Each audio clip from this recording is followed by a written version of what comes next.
This hearing of the Committee on Oversight and Government Reform will come to order. I want to welcome everyone back. Without objection, the chair may declare a recess at any time. I now recognize myself for the purpose of making an opening statement. Welcome to today's Oversight Committee hearing on the Government Accountability Office's 2025 high-risk list. Before we get started, I want to recognize that this will be the Comptroller General Dodaro's final time testifying on the high-risk list as he is set to retire later this year. I want to thank you, Mr. Dodaro, for your decades of service to the United States. Under your leadership, GAO has done excellent work to expose waste, fraud, abuse in the federal government and provide recommendations to prevent it. At the start of each new Congress, the GAO publishes a high-risk list to update us on programs ripe for congressional oversight and action. The 38 areas on this year's report all present either a financial risk of loss of at least $1 billion taxpayer dollars, or they present a risk involving public health or safety, delivery of essential services to Americans, national security concerns, privacy, economic growth, or the rights of citizens. These potential billions of dollars could be better utilized for lowering taxes, improving roads, or making everyday life more affordable for the American people. The average American works too hard to see tax dollars wasted. My goal with this hearing is simple: to make sure the taxpayer dollars is being spent wisely and to get more of it back to Americans' pockets where it belongs. This list helps track the progress of deficiencies of programs so that Congress can perform oversight to promote efficient and effective use of taxpayer money. The federal government programs created and funded by Congress must stay true to their intended purpose, meet the stated objectives, and remain stewards of taxpayer dollars. However, year after year, bloated federal programs managed by the federal bureaucracy continue to fall short of their goals and are often plagued by fraud and abuse. Despite the excellent reports by GAO each year, there continues to be rampant waste, fraud, and abuse across the federal government. For more than 30 years, GAO has provided members of Congress with this report. Yet familiar programs remain on this list now, which were there in the very beginning. Americans are tired of the federal government failing its report card. The American people elected President Trump to drain the swamp and rein in the runaway bureaucracy. And President Trump is delivering on this promise. President Trump has tasked DOJ with conducting a government-wide audit to eliminate Washington waste. GAO's extensive reports and recommendations to the executive branch have given DOJ a strong starting point as it takes on the federal bureaucracy. DOJ has taken note of GAO's critical work in identifying trillions of dollars lost to improper payments made by programs like Medicaid and unemployment insurance. And now DOJ is taking action to address the root causes of improper payments. DOJ has recognized GAO's reports on the need to modernize IT for a more efficient and effective federal government. And Elon Musk and his A-team are working on solutions to make that happen. The GAO's high-risk list includes the Department of Defense's financial management. DOD, I will remind everyone, has failed audits for 7 years in a row. Under President Trump's leadership, Secretary Hegseth is going to work with DOJ to finally address this.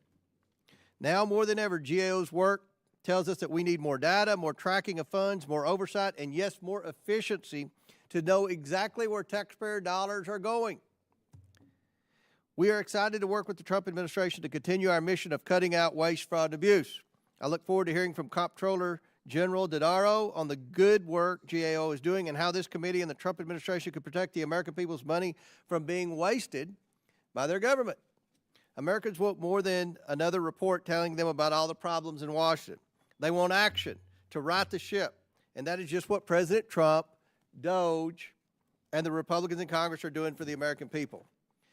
And with that, I now yield to the Ranking Member Connolly for his opening statement. I thank the Chair, and I welcome Mr. Dodaro. This is one of my favorite hearings in the calendar year, and I think it's also very important.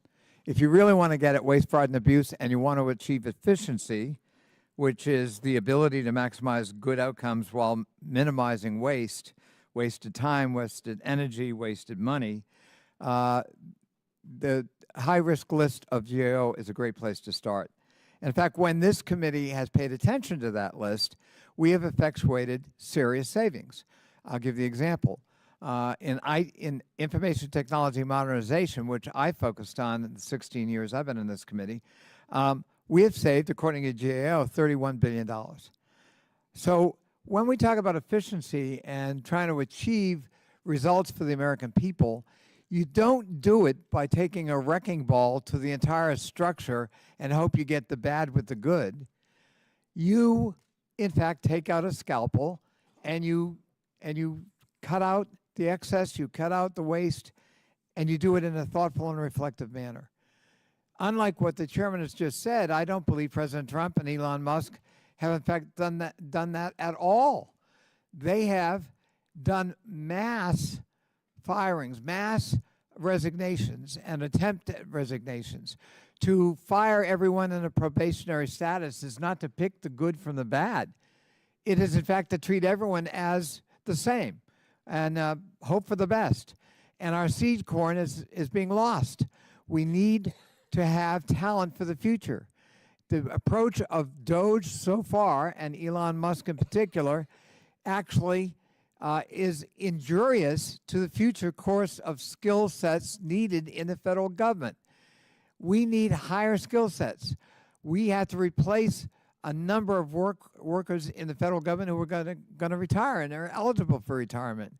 Unfortunately, the approach of this administration so far, led by Mr. Musk and DOGE, does not do that at all. So I'm looking forward to talking about other opportunities like improper payments, which this committee talked about for years. I believe, Mr. Darrow, the improper payments add up to something like $281 billion a year.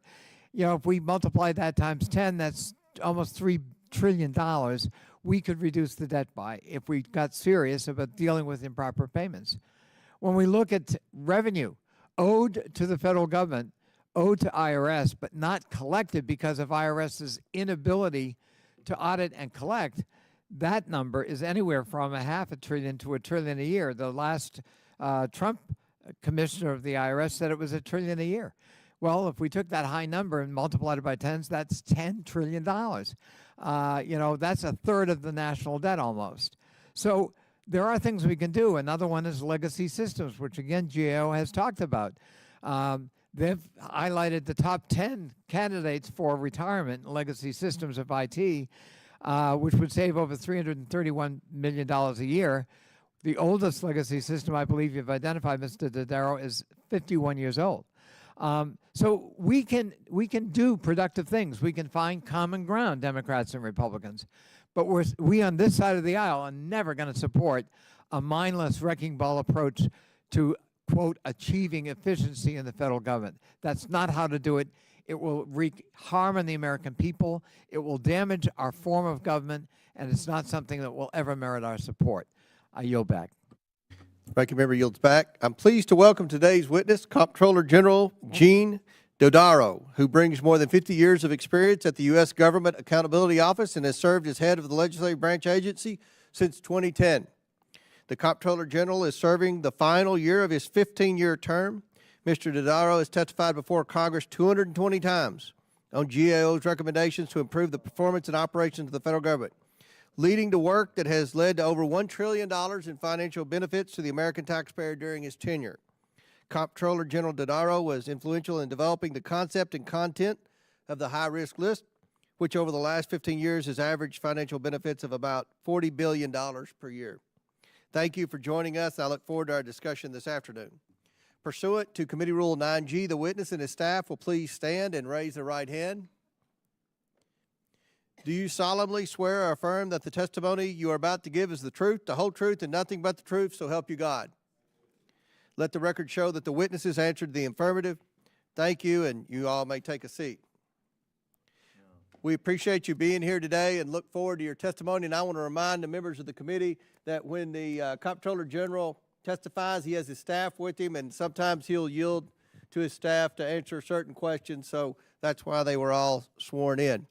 Let me remind the witnesses that we have read your written statement. It will appear in full in the hearing record. Please limit your oral statement, sir, to 5 minutes. As a reminder, please press the button on the microphone in front of you so that it is on and the members can hear you. When you begin to speak, the light in front of you will turn green. After 4 minutes, it will turn yellow. When the red light comes on, your 5 minutes have expired, and we ask that you would please wrap it up. So now I recognize Mr. Dodaro for his opening statement. Thank you very much, Mr. Chairman. Ranking Member Conley, members of the committee. It's very good to be here today to talk about GAO's high-risk area, which focuses on fraud, waste, abuse, mismanagement, but also on broad-based transformation that's needed for a number of our programs to achieve greater efficiency and effectiveness in government. There's been some good progress since our last update. As has been mentioned, we've saved over $760 billion over time through implementation of recommendations that have been acted on by the Congress and the administration on the high-risk areas. Today, I want to focus on a couple of things. One, we're adding one new area this year, and that's improving the delivery of disaster assistance. Storms are becoming more frequent and intense. In the last 10 years, the federal government's appropriated $500 billion for disaster assistance. FEMA is stretched way too thin. They're managing right now over 600 disasters. Some of them go back 20 years. The system is fragmented. There are over 30 different federal agencies involved in delivering assistance. There's confusion, overlapping regulations. We need reform in that area, and that's why we're highlighting it. There's also opportunities to better manage the cost of the federal government. As has been mentioned by the chair and ranking member, improper payments remains a very intractable problem. The last 6 years, there's been over $150 billion every year in improper payments. That's not even the complete number. There are a number of programs aren't even reporting.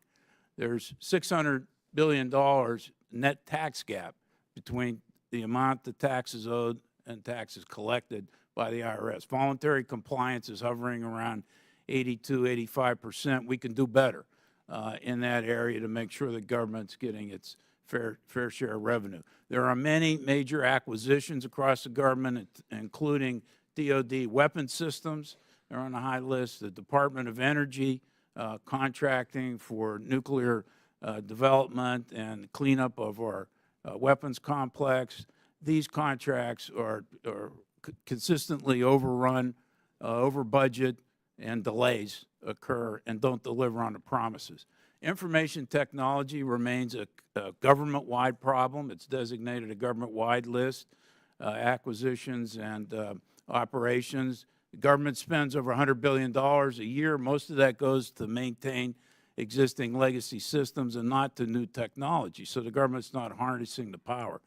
FAA's, just to give a couple examples, FAA has 138 air traffic control systems. 31% of those systems are not sustainable by FAA's own amounts. There's not enough spare parts. There's not enough money. There's not enough plans. And their plans to develop many of these systems aren't intended to resolve the problem for 10 or 13 years. We've got the VA electronic healthcare system. They're on their fourth try. They've spent over $12 billion already. We've only deployed the system to 4 medical centers, another 5 in the next year, but there's 160 more to go. So these are issues. Cybersecurity, I designated that a high-risk area across federal government in 1997, added critical infrastructure protection 2003. It is still a problem. It's grown in intensity, and the government's not acting at a pace commensurate with the evolving grave threat, not just to the federal government's information systems, but the critical infrastructure protection, the electricity grid, water systems, our telecommunications network, all across the 16 critical infrastructure sections of the United States.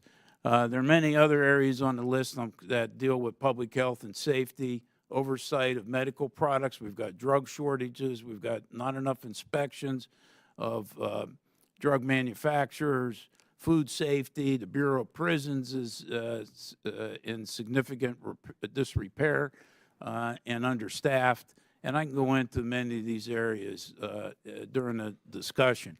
But the main message here is that action and heightened attention on these issues can save billions of dollars, improve public health and safety, and also go to the heart of improving the service and the effectiveness and efficiency and a return on investment and build better trust in our government institutions. I thank you for the opportunity to be here today and would enjoy entertaining your questions. Thank you. I now recognize Dr. Gosar from Arizona. Thank you, Mr. Chairman, and I extend the same thing, Mr. Dodaro. I always look to this hearing to talk to you because you've always been good to us and always been very fair. So thank you for doing that. If I had to highlight just one department of the government's efficiency accomplishment so far, it would be proving that the waste, fraud, and abuse infecting the federal government is not just isolated to one department. It's government-wide. Since the last GAO high-risk report in 2023, not a single item has been removed from that list. The Biden administration contaminated nearly every agency and dug our nation deeper and deeper in debt. This high-risk list includes improper Medicaid payments and extravagant DOD acquisitions to fund endless wars. For 3 years, the Families First Coronavirus Response Act provided FMAP funding to states to continuously enroll Medicaid beneficiaries regardless of eligibility or their private insurance. According to the Kaiser Foundation, enrollment in Medicaid and CHIP grew by 23.1 million, or 32.4% between February of 2020 and April of 2023. And once again, the DOD failed its 7th consecutive audit. Perhaps we shouldn't authorize Abram tanks and send them over to Ukraine to be instantly destroyed. Mr. Dodaro, the high-risk list also mentions the infrastructure of the Bureau of Prisons. Bureau of Prisons is planning to close 7 facilities and 3 satellite camps due to budget constraints. I know who has been empowered with emergency funds, ICE, who needs more detention beds.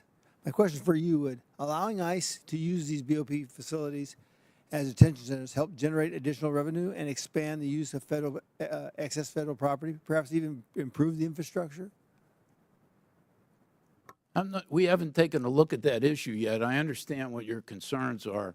And I don't know. We'll be taking a look, and I'm sure asked to look at how ICE is using those facilities and whether that's having, what effect that's having, both positive and potentially negative.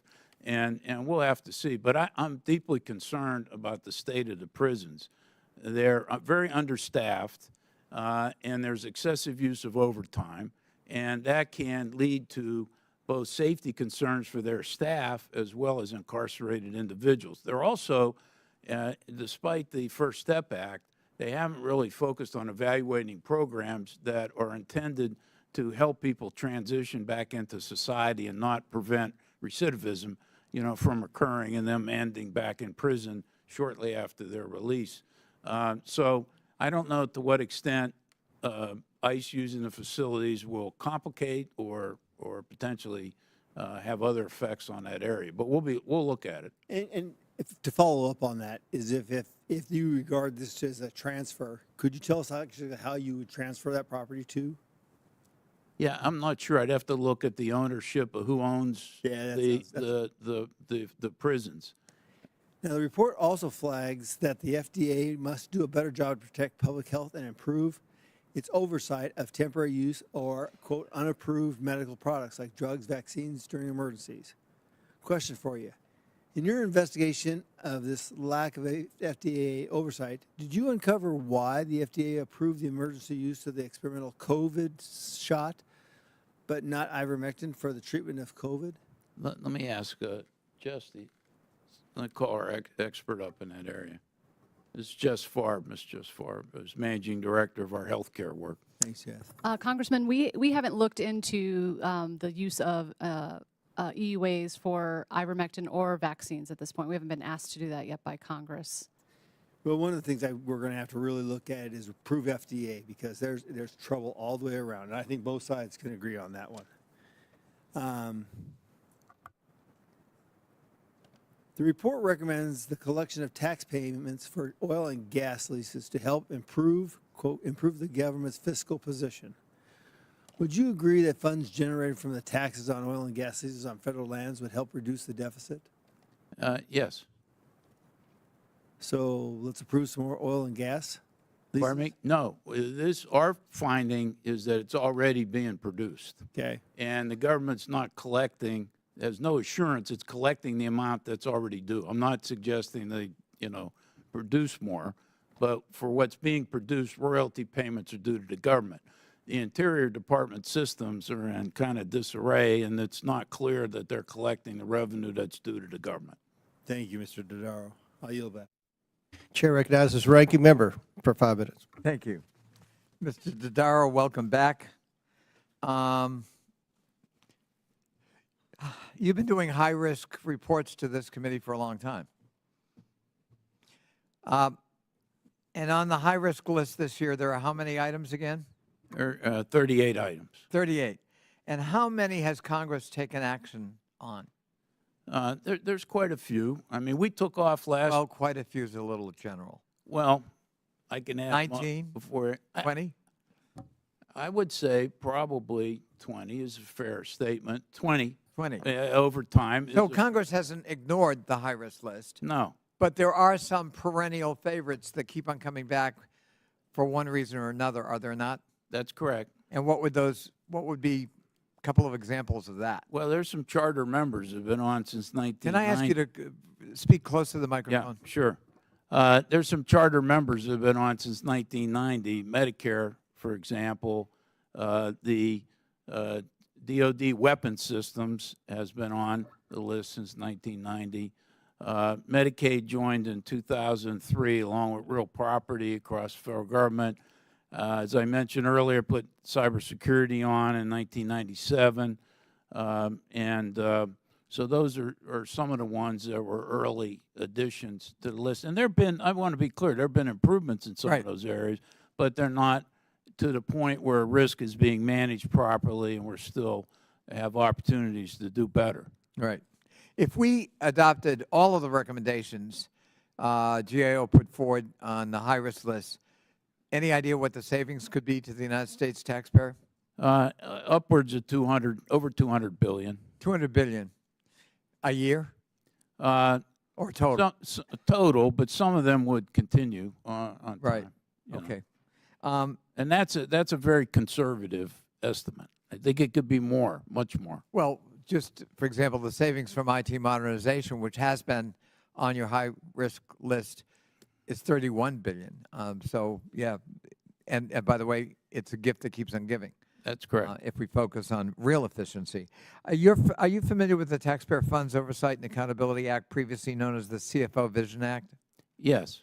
And would that make the federal government work better for the American people, in your opinion, if we adopted it? Yes. Yes. That was based upon recommendations from a GAO study where we studied the impact of the CFO Act over the 30 years of its implementation and some suggestions to make it stronger. And does that bill also address improper payments and fraud? With some additional provisions added, it could and should. And I'm happy to provide additional suggestions to the committee in that regard. Yeah. Could you just talk a little bit about improper payments? Refresh our memory what we mean by improper payments. Yeah. We don't mean the government deliberately goes out and throws money from the rooftop. No, that's not in the official statutory definition, and I would not support that. For the record, neither would I. The official definition is it's a payment that it should not have been made or was made in the wrong amount. Some of them can actually be an underpayment. Most, however, are overpayments, probably 90% of them. They happen when money is given to somebody who's really not eligible to receive the benefit, or the payment calculation is incorrect, Right. or somebody submits a bill for a service that was never provided. And of course, some of the improper payments could be fraud. And fraud is broader, and the improper payments really are only estimate of about 80 federal programs. They're a very small subset. They should be bigger, but fraud occurs throughout the federal government. So fraud can occur beyond the improper payments. But the improper payments. Final point, it just seems to me that part of the problem with improper payments to the federal government is there's no sort of incentive or reward system in the federal workforce to reward you for catching improper payments and trying to deflect them. The reward system is getting money out the door and understandably and providing benefits and services to needy citizens. Real quickly, could you comment on that and how we address that? That's exactly right. I mean, more people in the federal agencies have gotten in trouble for not paying someone than they have from paying someone that they shouldn't have paid. And the incentives need to be changed. The other complicating factor is many of these programs are administered through the states. So there needs to be incentives at the states. And Labor Department, for example, has offered a suggestion that there be legislation to give states the ability to keep 5% of whatever they recover in improper payments and use it to strengthen their payment integrity processes. And I support that. I thank the chair. Chair now recognizes Dr. Fox from North Carolina. Thank you very much, Mr. Chairman, and thank you, Mr. Dodaro, and we'll miss you when you retire. We appreciate you. Last year, North Carolina saw immense devastation caused by Hurricane Helene, with over 100 lives lost and nearly $60 billion in damage. While FEMA did show up to provide aid, I'd give FEMA and the federal response to Helene an overall grade of a D+. It's no surprise that quote, improving the delivery of federal disaster assistance, end quote, was added this year to the GAO high-risk list, which states that attention is also needed to improve processes for assisting survivors. I could not agree more. One of the biggest problems I recognized while helping constituents affected by the storms is how FEMA's representatives on the ground are telling people what the agency cannot do rather than what it can do. FEMA has a lot of experience dealing with disasters, yet it seems to have learned shockingly few lessons along the way. There should be an information roadmap available to those affected by disasters, including what they can expect from FEMA. This roadmap should include how much and what kind of aid they can expect to receive, a timeline for aid information on all available assistance, and what types of decisions will have to be made in the coming weeks, months, and years. What recommendations do you have for FEMA to, quote, improve processes for assisting survivors, end quote? I'll give a couple examples, and I'll turn to Chris Curry, who's our expert in the area, and he can enumerate all the suggestions that we have. One of the things is we think FEMA gets involved in too many disasters. Right now, it's based on a per capita amount of $1.86 per capita. Hasn't been adjusted over time. So they get involved in a lot more disasters that if they effectively evaluated the state and local ability to do it, we estimate they could be non-involved in about 27 fewer disasters, which would help deal with this issue. So I'll turn to Chris for other examples. Yes, ma'am. The way you described it, I could not agree more with. The problem is we have a system that was created to do good, but it's not helping the survivors that it's supposed to help. And your description is right on. The problem is we have the survivor in the community has to pull the assistance out of FEMA and undergo a very complicated process that's often fragmented across multiple agencies, and it's very confusing, and survivors get worn down. Understandably. So in terms of our recommendations, we actually have a number of options to simplify the system, but also to reform how the federal government provides this assistance so communities and survivors can get it quicker and more easily. I have a follow-up question I'll send to you all because I'm not going to have enough time for you to answer that, and I need ask another question. We've worked very hard in this committee on postal service reform. And we are concerned that the high-risk list notes the Postal Service lost $16 billion in fiscal years 2023 and 2024 and has $181 billion in debts and liabilities. The Postal Service cannot continue operating as it has with its financials in such bad shape. What suggestions do you have for us to share to shore up the Postal Service so it can continue to provide critical service, especially in rural communities like the ones most of us represent? Yeah, there's a basic expectation gap between the Congress and the Postal Service, and I think that gap has to be closed. Congress wants certain delivery expectations set for the Postal Service, but there's no way they're going to generate the revenue necessary in order to meet those expectations that Congress has for it. So I think there has to be a negotiation between Congress and the Postal Service, say, this is what we want you to do, how much can you generate? They need to keep trying to reduce their costs, and they've had some success, but not a lot. And I think that's fair to ask them to reduce their costs. But at some point, Congress has to say, here's what we want, and here's what we're willing to help contribute to pay to keep that level of service going. It's my understanding that they've done not nearly enough to automate and to reduce those costs. Do you have some suggestions in that area? Yeah, this is Dave Maroney, our director in charge of postal work. So they have made some initial steps to transform their network, but there still is a lot that remains to be done. The network is antiquated. They are in the process of trying to transform it, but there have been some problems in that transformation. In certain areas where it's been implemented in Atlanta and Richmond, you've seen declines in service performance as the rollout was done. So it's really important for the Postal Service to focus on what are the lessons from that, so as they continue this transformation, which is really important to get at your point, it's rolled out as smoothly as possible so you both get those gains and you don't get the significant hiccups that happened with the first two implementations. Mr. Chairman, thank you. I do want to follow up with our witnesses, particularly on the post office. 'Cause Absolutely. it affects every American, and it's very critical to us. Thank you very Absolutely. much. Very good. Chair recognizes Ms. Norton from Washington, D.C. Thank you, Mr. Chairman.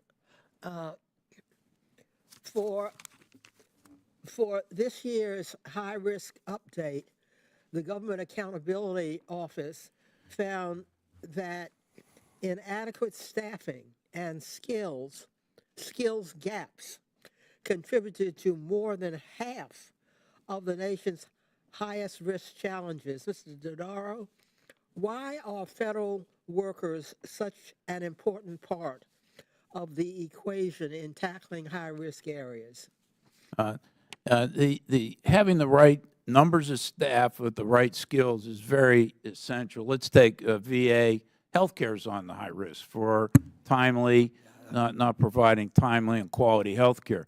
There's a real shortage of mental health providers. We have veterans that need suicide care, for example. Last I checked, there were 17 veterans a day committing suicide. So we need well-qualified mental health providers just in that area alone. You need guards that are well-qualified at the Bureau of Prisons. You need good people managing our nuclear weapons complex, security experts, et cetera. You need software engineers at DOD, and I could go on and on. So these areas, and we've had strategic human capital across the federal government on our high-risk list since 2001.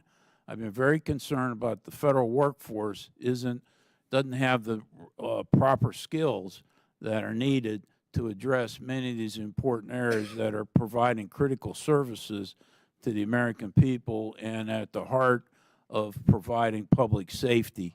For example, there are not enough inspectors at FDA to inspect foreign drug manufacturers. It's only 22% of the manufacturers. Yet most of our drugs now come from foreign manufacturers in China and India and other countries, and we're not inspecting them the way we should. Our food supply, 15% is imported, but in some categories like seafood, it's over 80%. Fresh fruits and vegetables, over half. And we don't have enough inspections being done on our food supplies either. EPA is not doing enough assessments to assess toxic chemicals before they're introduced into society. So these are the reasons that we have this issue on the high-risk list, because they don't have the right people and enough skills in order to execute their mission to protect the American people. Well, unfortunately, Elon Musk and the Department of Government Efficiency missed the memo on when they came to power and began terrorizing the federal workers that serve the American people day in and day out. And let's not forget that a third of these federal workers are veterans. Instead of focusing their efforts on recruiting and retaining talented people to put their skills to work solving the nation's challenges, Elon Musk offered an illegal scam buyout. 10 millions to millions of federal employees that will only make the government staffing challenges worse.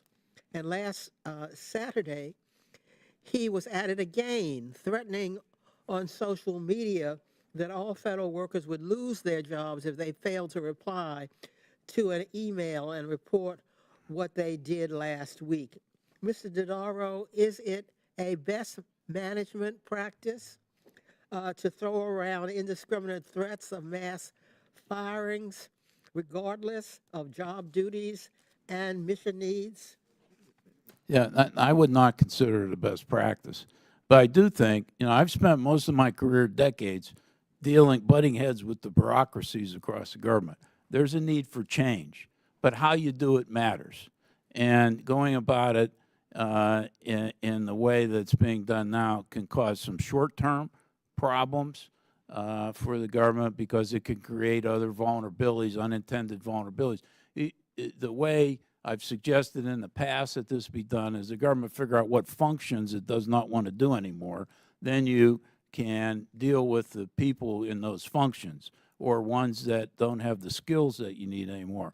But it should be done in a respectful way, and it should be done also in a way that does not hurt the federal government in a long term. We need people to be coming into the government. Whatever any administration decides to do with their policies and what they want the government to do, at the end of the day, they're going to need good people to be able to do it.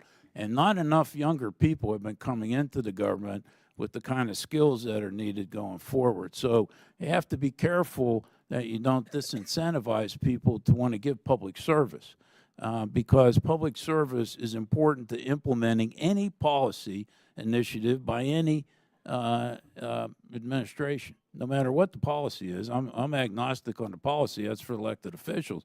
But I've seen good policies that don't get implemented effectively because you don't have the right people. Very good.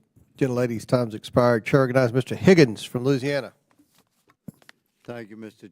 Chairman. Mr. Dodaro, thank you for your service. What a very impressive record, good sir. And you are a unique individual to have been able to make it through so many significant changes in the executive branch and in Congress. So we thank you for your service, and I mean that. I'd like to dig into two areas in my brief 5 minutes with you, sir. One will be the Department of Defense, but before we get there, I'd like to talk to you more about the United States Postal Service. You mentioned that Congress should clearly identify to the United States Postal Service what we need, what we expect, and I would ask you, did we not do that in 1970 with the Postal Reorganization Act, when the Postal Service was reformed and redefined as an independent agency and allowed great autonomy and independence from Congress?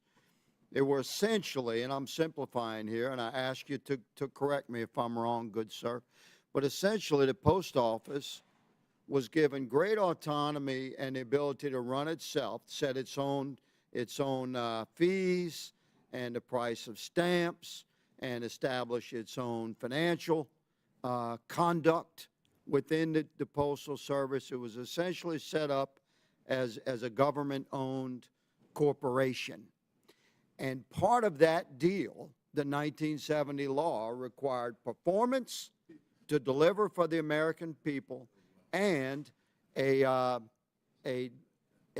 net neutral fiscal performance or a break-even fiscal performance.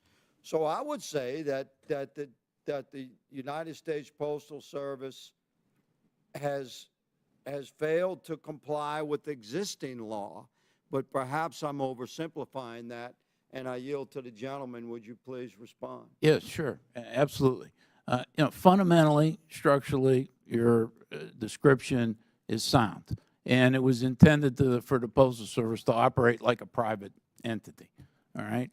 until you run into situations where if you're in a private entity, this postal service facility, we want to close this post office in this rural area. It's If the not, gentleman will yield for a question to his comment here, Sure. but there was nothing in the 1970 law that prohibited the manifestation of private competition. So any reasonable corporate structure Right. would have anticipated the manifestation of private competition. So I would say that the post office was never insulated from the impact of potential private competition, nor are they at this time right now. yeah, no, I'm not So talking. why would we give them the autonomy of corporate structure without the responsibility to perform as within the reasonable guidelines of corporate structure, including consideration of private competition? And I yield back Yeah, to the gentleman. yeah. Well, there's certain areas they have competition in, and certain areas they're a monopoly. First-class mail being a classic example of the monopoly. Well, all I'm saying is that over time, as they moved to exercise their autonomy, there were certain things that Congress balked at.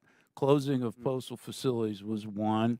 Moving to 5-day delivery and packages on 6 days as opposed to 6-day delivery, Congress balked on.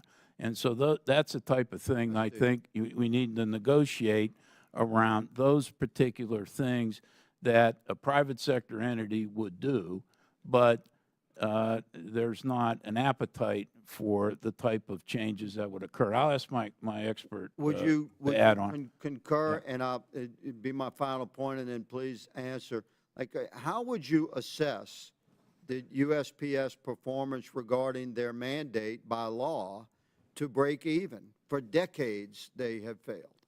They are not self-sustaining. They have an unsustainable business model, which is why there needs to be a definition of what level of service going forward, as Mr. Dodaro was saying, and also some figuring out of how is the Postal Service with those services going to support it, because right now they are not financially self-sufficient. They're supposed to be.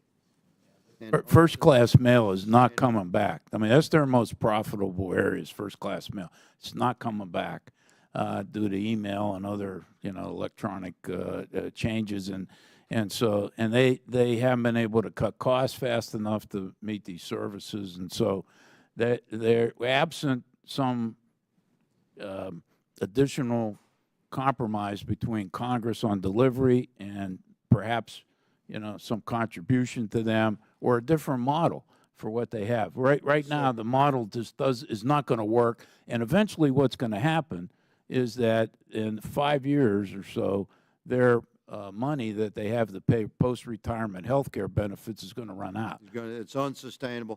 Words of wisdom, Mr. Chairman, my time has expired. I yield. Thank you. Chair recognizes Mr. Lynch from Massachusetts. Thank you, Mr. Chairman. Mr. Dodaro, good to see you. They tell me that you have testified over 220 times. I think Mr. Conley and I have been there for most of them. And I just want to say how grateful I am on behalf of the American taxpayer for your good work. I can say that throughout your time here, you have been honest and fastidious with your reports and thorough. I would say that you've been strictly nonpartisan throughout your time, and that has been helpful as well during some tough issues. Just the fact that you're a straight shooter has helped us with our work on our end. I think, honestly, you've been a shining example of what a federal employee, a federal worker, and a government taxpayer watchdog should be. And so I wish you well. I am sorry that you are leaving because we need you now more than ever. I'm just hoping that a little bit of Gene Dodaro rubbed off on those people sitting behind you. And I think that may be the case. Mr. Chairman, I ask unanimous consent to submit for the record a report of the Inspector General of the Veterans Affairs Administration, the OIG determination of severe occupational staffing shortages at the VA fiscal year 2024. Without objection, so ordered. So Gene, if you would, we had a report that was filed by Mike Missel, who was the Inspector General for the VA until he was fired by President Trump about, I don't know, maybe 3 weeks ago. Anyway, he reported that the VA Health Administration, which cares for more than 9 million veterans in 1,400 healthcare facilities and 170 VA medical centers, was experiencing severe occupational staffing shortages of about 3,000 people, 2,959 people, with over 82% of the facilities reporting severe shortages of medical officers and nurses. So the nurses are like the Marine Corps of our health system, and especially at the VA. They do it all. Doctors take the credit, but the nurses do the work. And what did President Trump do? And Elon Musk came in and fired another 1,000. That was right when they came in. And then later on, which included healthcare workers, employees who process benefit claims, workers who staff the VA suicide crisis line, with record suicides among veterans. And then, just yesterday, the president went back and fired an additional 1,400. So now we're down 5,400 employees at the VA. This is something we used to agree on between Republicans and Democrats. Can you offer us an assessment on how these terminations will impact veterans and their families? We're going to take a look at that because it's on the high-risk area, but it's not going to help the situation. We already had them listed as having shortages in those areas, and they have difficulty retaining people. I'm very concerned about mental health and suicide prevention. We're looking at the crisis hotline right now, the request of the Senate. We're due to issue some reports. I'll ask Jess Farb to add her views. She's our managing director for healthcare and follows this carefully. But it's a reason to be concerned. Yeah. Well, Congressman, as Gene, you could be a little more forthcoming because you're retiring. So, if you want to have at it, let me know what you think.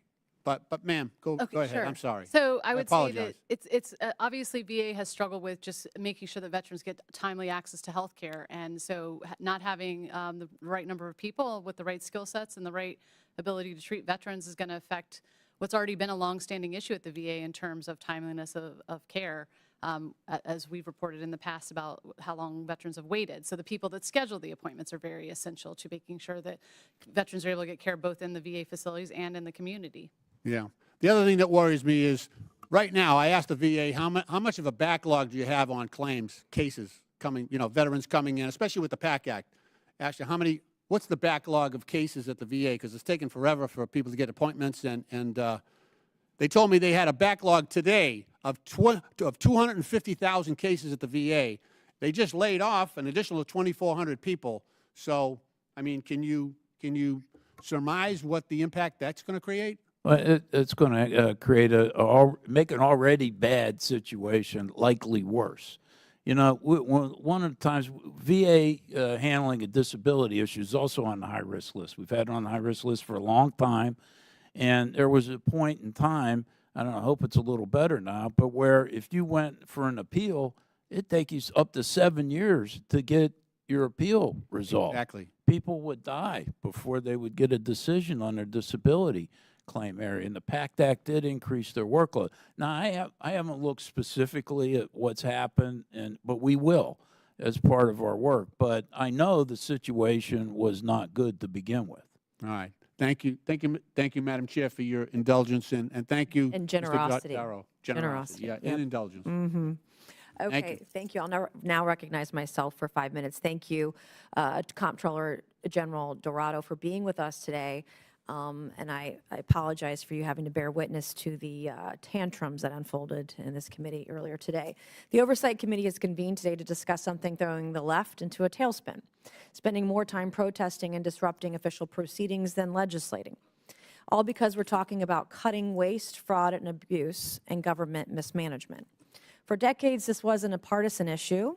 You know who championed cutting back on waste, fraud, and abuse? No other than President Obama and Joe Biden. In 2011, Obama signed Executive Order 13576 to create a Government Accountability and Transparency Board under Joe Biden's watch to root out waste, to root out fraud, and to root out abuse in federal agencies. Joe Biden himself even admitted back then, quote, cutting waste, fraud, and abuse has been something Washington has talked about for decades, but now more than ever, what the American people need is action, end quote. But now the left has done a complete 180, claiming cutting waste, fraud, and abuse is fascist. They say it's a threat to democracy. They even say our nation's chief executive shouldn't be allowed to direct or control the executive branch, or even ask an unelected bureaucrat who works for him what they did at work last week. We just want to know, what are the top 5 things you did at the office? You should know in about 5 minutes. And if you can't answer that question, you probably shouldn't be employed by the federal government or any company or organization. I would never hire you. Their disruption has nothing to do with policy and everything to do with Trump derangement syndrome. And I fear that their disruption is pathological.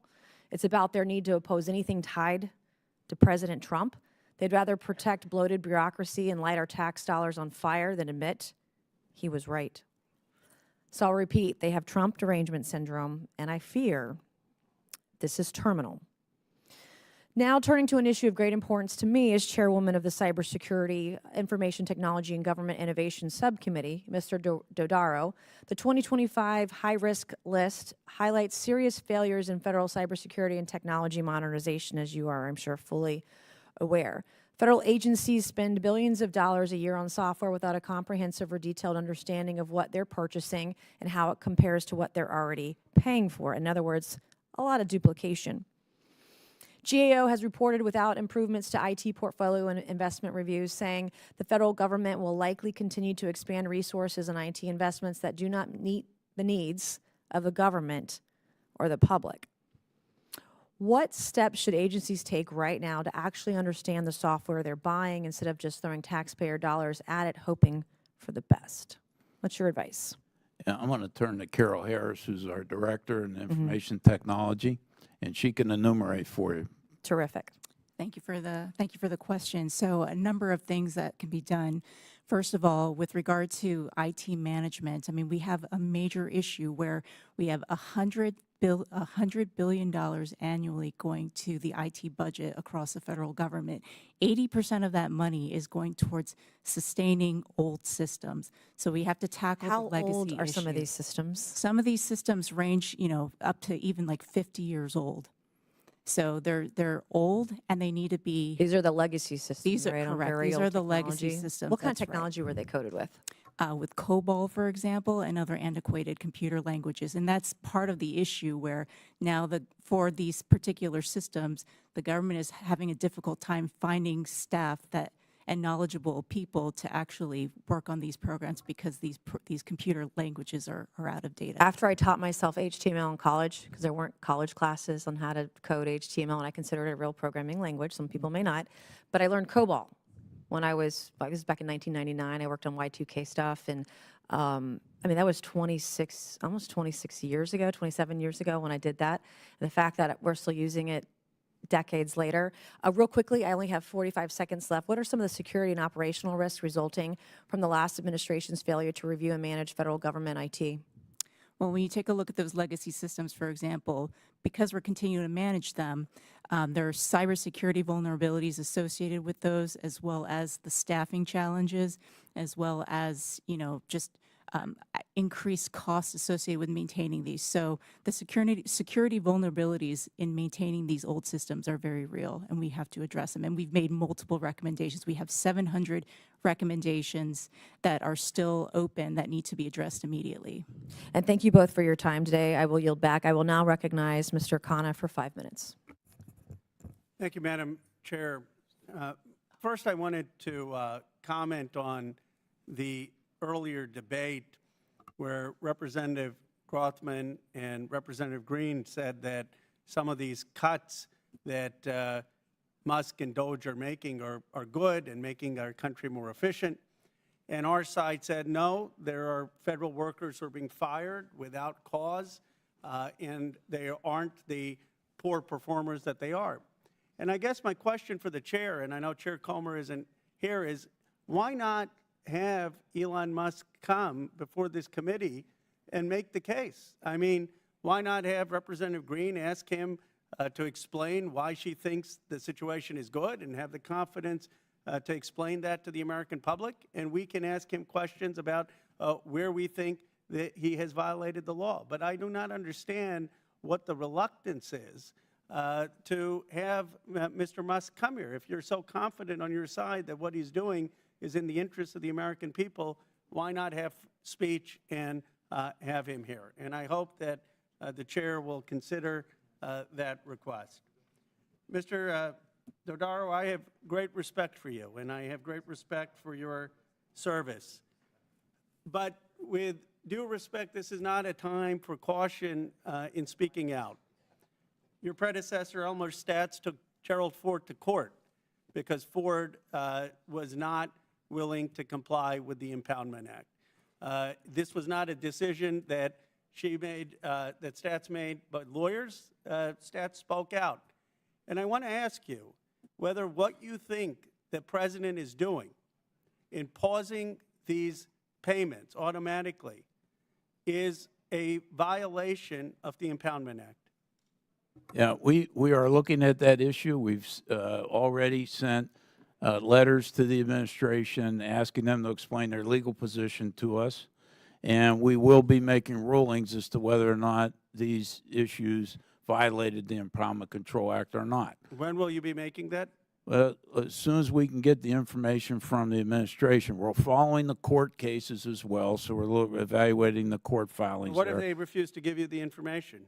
Well, we have the information that's available through the court filings of what their legal positions are for many of these issues that are subject to the litigation. Would you say within 45 days? Because that's the rescission, I mean, they have about 45 days. I mean, I think the automatic payments is a violation itself. Yeah, we are going to make these decisions as fast as possible. I fully intend to carry out our responsibilities under the Impoundment Control Act expeditiously and thoroughly. But how about by May 1st?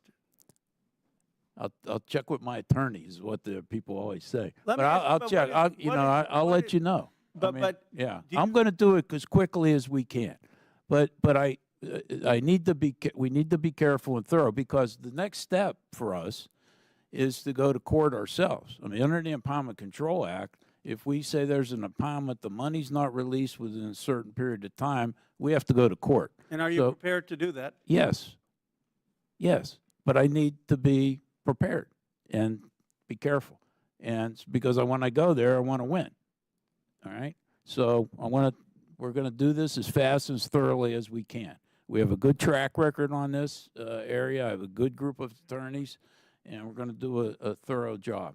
So can the American people be assured that if there are violations of the Impoundment Act in the automatic pause or in the cuts, that you will make sure that you prosecute that or take it to court and are confident that you will prevail? I can be confident that I will take it to its full closure. I'm not going to predict what the court's going to say. I know better than that. But they have their own independent decision-making. They're making some decisions right now on these very topics.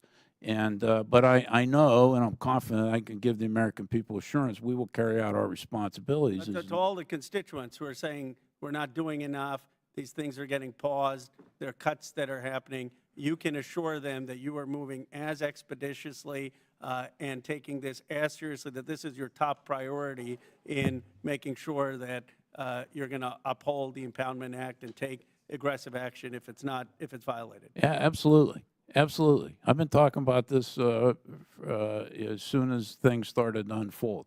We sent our letters over. This is very important. Now, there's a lot of factors that go into making these decisions. One is how specific Congress was in the appropriation law to begin with. We need to take that into account. This year we're in a continuing resolution stage, so you don't have a lot of specifics for this fiscal year, whether it's know your money or not your money. There's some pauses for programmatic review. There's a lot of details and a lot of legal considerations to sort through. But this is a high priority for us, and we're going to execute our responsibilities. I appreciate it. All right, I'll now recognize Mr. Biggs for 5 minutes. Thank you so much. It's good to see you again. Welcome back. I have a question for you with regard to the Impoundment Act. Let's say Congress appropriates $1, but the administration finds a way to do the same task that dollar is supposed to go for 75 cents. You don't think that they're violating the Impound Act if they don't spend $1, the full dollar, do you? Well, that's a hypothetical question. I'd like to see the federal government spend $1 on something. I don't think that that's going to happen. But the theory behind your question is, did they spend everything that Congress intended them to spend? That's and right. if they don't, there's nothing wrong with that. The Impoundment Act provides a remedy for the president to submit a rescission proposal to the Congress, and the Congress has 45 days to approve it.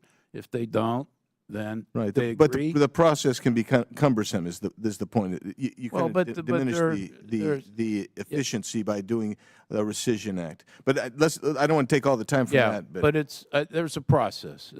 So in your written testimony and in your report, you say that the areas on the high-risk list include programs that represented about 80% of the total government-wide reported improper payment estimate for fiscal year 2023. Agencies and the Department of the Treasury are taking some steps to address this issue. Much more needs to be done to control billions of dollars in overpayments and prevent fraud. For example, CMS should improve the timeliness of audits to identify and recover improper payments. You also make clear that while congressional action may be necessary to eliminate issues and that interagency coordination is needed, no progress has been made on improving Medicaid program integrity since it was added in 2023. In 2023, GAO designated the unemployment insurance system as high risk because, quote, unemployment insurance's administrative and program integrity challenges pose significant risk to service delivery and expose the system to significant financial losses. Similarly, GAO has, quote, designated Medicare as a high-risk program due to its size, complexity, effect on the federal budget, and susceptibility to improper payments. Further, the significant amount of Medicaid improper payments is a principal reason GAO included Medicaid program integrity on its 2023 high-risk list as well. In fiscal year 2023, the estimated amount of improper payments for Medicaid reached approximately $50.3 billion. Where's all that money going? Well, it's going to the wrong places. It's not quite clear. The estimates here, are made based upon sampling procedures. So it's not an enumeration of all the payments. It's just, for those that are in the sample where they make the payment, they try to recover the money. For other things, it's just an estimate of statistically. So you're basing it on statistical information, right? Right. So it's impossible for you to tell how much of that is due to fraud. That's correct. Although we have made recommendations. We did a fraud estimate. What's your fraud estimate? Our fraud estimate from 2018 to 2022, that 5-year period, we estimated annual losses to fraud to be between $233 billion and $521 billion. So that period covered both before the pandemic and during the pandemic, which had, in my view, epic fraud during the pandemic. Right. Federal Medicaid spending was over $575 billion in fiscal year 2023 and is expected to increase over the next decade. What is needed to better manage the program? Is the Medicaid, did you say Medicaid or Medicare? I'm sorry. Medicaid. Medicaid. Yeah. Number one is you need to have better control over managed care portion of Medicaid. The estimates on improper payments for Medicaid only really are based upon the fee-for-service portion, which is less than half of the payments now. And we've encouraged much more aggressive fashion looking at the managed care portion. They've increased the number of audits. They're starting to find more problems. So that's number one. Okay, so I got to move on. All right. Because there's just too much here. Okay. Because you also noted that DOD has major problems as well. And so I've introduced, once again, the Audit the Pentagon Act, which aims to increase transparency and accountability in the defense budget and imposing financial consequences, because have they ever had a clean bill of health on an audit?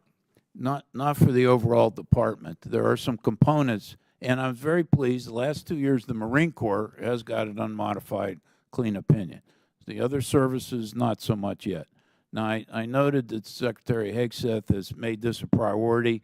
I'm going to be communicating with him, meeting with him to say, if you want to do this, here are the things that need to be done in order to achieve an unmodified opinion for the whole department. And I'm sorry that we're out of time, because I would like to hear all your Medicaid remedies as well as your DOD remedies, but I have to yield back. Thank you.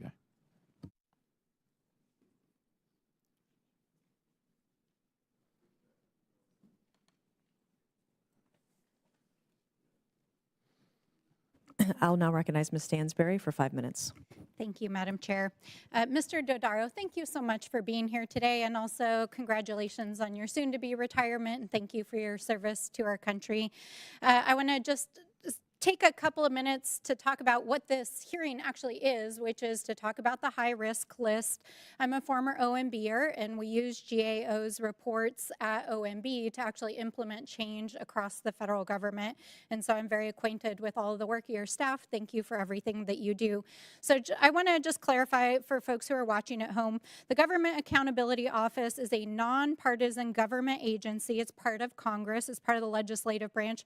And your job is to audit, evaluate, investigate, and to provide recommendations as a congressional watchdog, both to Congress and to the executive branch, correct? That's correct.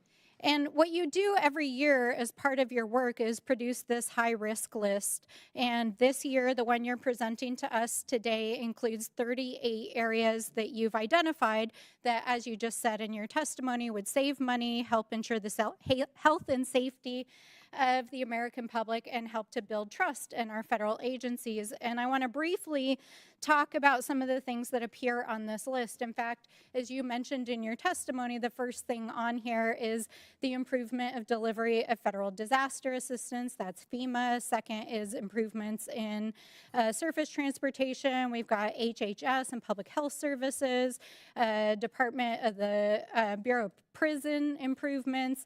There's a bunch of DOD recommendations here about improving contracting and business practices, improving small business administration, resolving federal housing finance issues through HUD, EPA issues around environmental liability. There's national nuclear security on here, enforcing tax laws, including the IRS, improving certain FDA and DOI programs, improving VA service, CMS programs, and also the regulation of the financial regulatory system. And all of these things really are about the transformation of how the federal government provides services. And I heard you just say to Mr. Lynch as well as to Mr. Khanna that with respect to some of the specific programs that were asked about, that the just indiscriminate elimination of funding and staffing for these programs would not only fail to actually resolve the issues that you guys have identified, but potentially make them worse. Is that correct? That's a possibility. Yes.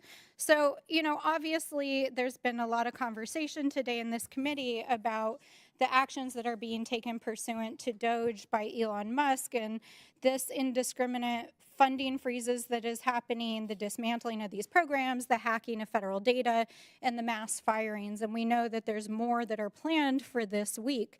But unfortunately, we don't exactly know what Elon Musk has actually been up to, because he won't come to this committee. And in fact, our Republican colleagues have shielded him from having to appear. But he did appear over the weekend at CPAC at their political action event that was held here in the Washington area. And, here he is. He was wielding a chainsaw with the Argentinian leader. And I'll just say, as somebody who grew up working construction, I know what two dudes who don't know what to do with a chainsaw look like. But it's also obvious that these guys actually don't also know how to manage a federal government and how to address high-risk areas where we actually do need to address issues of waste, fraud, and abuse. And in fact, because I worked at OMB, I know that not only are they not addressing these issues, they're looting the federal government and breaking the law daily. And this recklessness has really severe consequences, as was just outlined by some of the other commentary already. But I want to note some of the human impacts. In my district, I was just home this weekend. We heard from tribal college teachers who were fired, VA employees who are not able to help support the veterans that they work with. A colleague of mine who was told this week that his PTSD counseling would be canceled.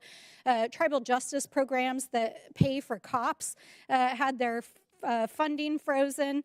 I mean, the reality is that this guy right here, who is an unelected billionaire, is literally looting the federal government right now, and he has no idea what he's doing. He's not even addressing the fundamental problems that have been identified by our nonpartisan watchdog. So, you know, I want to be clear also that the Republicans, as of today, we took a break right before this committee, went and voted on a rule to advance a tax package that would make these cuts permanent to pay for a permanent tax break for billionaires. So what these guys are up to is not about government efficiency. It's about looting the American people in the Treasury to pay for billionaire tax cuts. With that, I yield back. Okay, I will now recognize Mr. Cloud for 5 minutes. Thank you, Chairwoman, and thank you, Commissioner, for being here. You know, our country, of course, is $36 trillion in debt. The American people, if we were to ask them, and we have in the previous election, were to ask them if we thought the federal government was working for them, they would say, no, it seems like we're working for the federal government. Yet we continue to hear over and over from the left that people who are coming in doing things differently don't know how to run the government, and the argument seems to be like, well, we need people who know how to do what we've been doing, even though it's continually led to failure. Now, I've, since being a new member here, I've appreciated you coming before this committee because for the last several years, I've felt like you were maybe the best good faith effort in helping us find waste, fraud, and abuse. You know, the last several weeks have been very interesting as new technology tools have been brought to the table. And, you know, I find myself kind of like in a little quagmire here in the sense like I've always thought it odd that we begin counting waste, fraud, and abuse at $1 billion, even though it's the best good faith effort we've had. I've said a number of times, like, your report should probably be our agenda as a committee, or certainly somebody should be doing it. In the last few weeks, though, we've seen a handful of very young people with some very specific technical skills come and seem to expose a lot that we haven't been able to see through the Government Accountability Office. So we have a lot of new information at our disposal when it comes to the very specific things that we're seeing. I wanted to touch on the report because while I do think that you do good work, I was also concerned about some of the things that I do see in the report and maybe some of the lenses that things are being interpreted through. One, for example, interest payments and what we're paying on interest isn't even mentioned, and yet it is superseding our military spending. One of the things you mentioned is strategic human capital, and all the solutions to address it have to do with basically more government. Okay, we need more programs, more trained, more, and it continues to fall into this thing that we see continually throughout the bureaucracy where the answer to failed government is more government. And sometimes that can be the case, but there's nothing addressing the fact that it takes 2 years to fire a bad employee. You know, we could talk about the State Department recently. A lot's come out about USAID and, you know, transgender operas overseas and those kind of things. I didn't see, and again, it's 300 pages. I might have missed it, but I didn't see very much addressing the State Department. And then there was a lot concerning climate stuff, specifically when it came to connecting disaster relief to climate activity, man-made carbon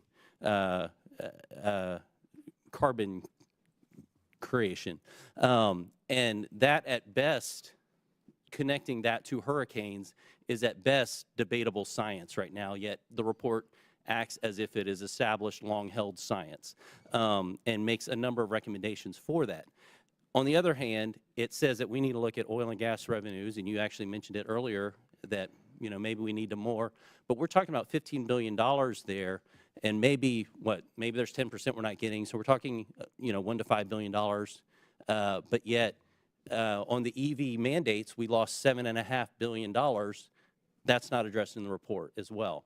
So I have some concerns about whether we talk about it being nonpartisan. I think that's your best intention, but at the same time, with a multi-thousand people on staff, I have some concerns about the true nonpartisan nature of the report. I do want to give you some time to address something, because a lot's come up about Medicaid recently. There's a lot of fear-mongering, chicken little stories, the sky's falling if we do or touch anything in Medicaid. Meanwhile, we know that if we're going to correct course on the fiscal course of our nation, we have to address the mandatory side of things. But you give a number of things touching Medicaid that we can do that don't actually address the people that Medicaid was affected for. In other words, we're not taking disabled people off Medicaid where, you know, children are still being, their needs are still being met. Could you talk about some of those ways that we can find savings for the American people? Yeah, Do it in a way that, yeah. But before I get to Medicaid, though, let me just touch on some of the things you talked about. First, on an interest on the debt, I issue a special report on the fiscal health of the federal government, basically saying it's on an unsustainable long-term fiscal path. I specifically call out the increase in interest on the debt, call for a plan to put the federal government on a more sustainable fiscal path, point out the main cost drivers, which are health care, demographics, and growth and interest on the debt. So that's, thank you. and I've also tried to get, made recommendations for about a decade to try to change the approach to setting the debt ceiling, which does nothing to control the debt. On the issue on staffing, we're not saying you need more government. We're saying the Congress and the administration said, this is what we want to do. And what we're saying is, okay, you don't have the people in order to accomplish what Congress has set in statute and the administration's priorities are. So we're not determining the size and scope of government. That's up to elected officials. We're saying, however you define it, it's not being implemented properly. Last, so on the climate on that issue, point, yeah.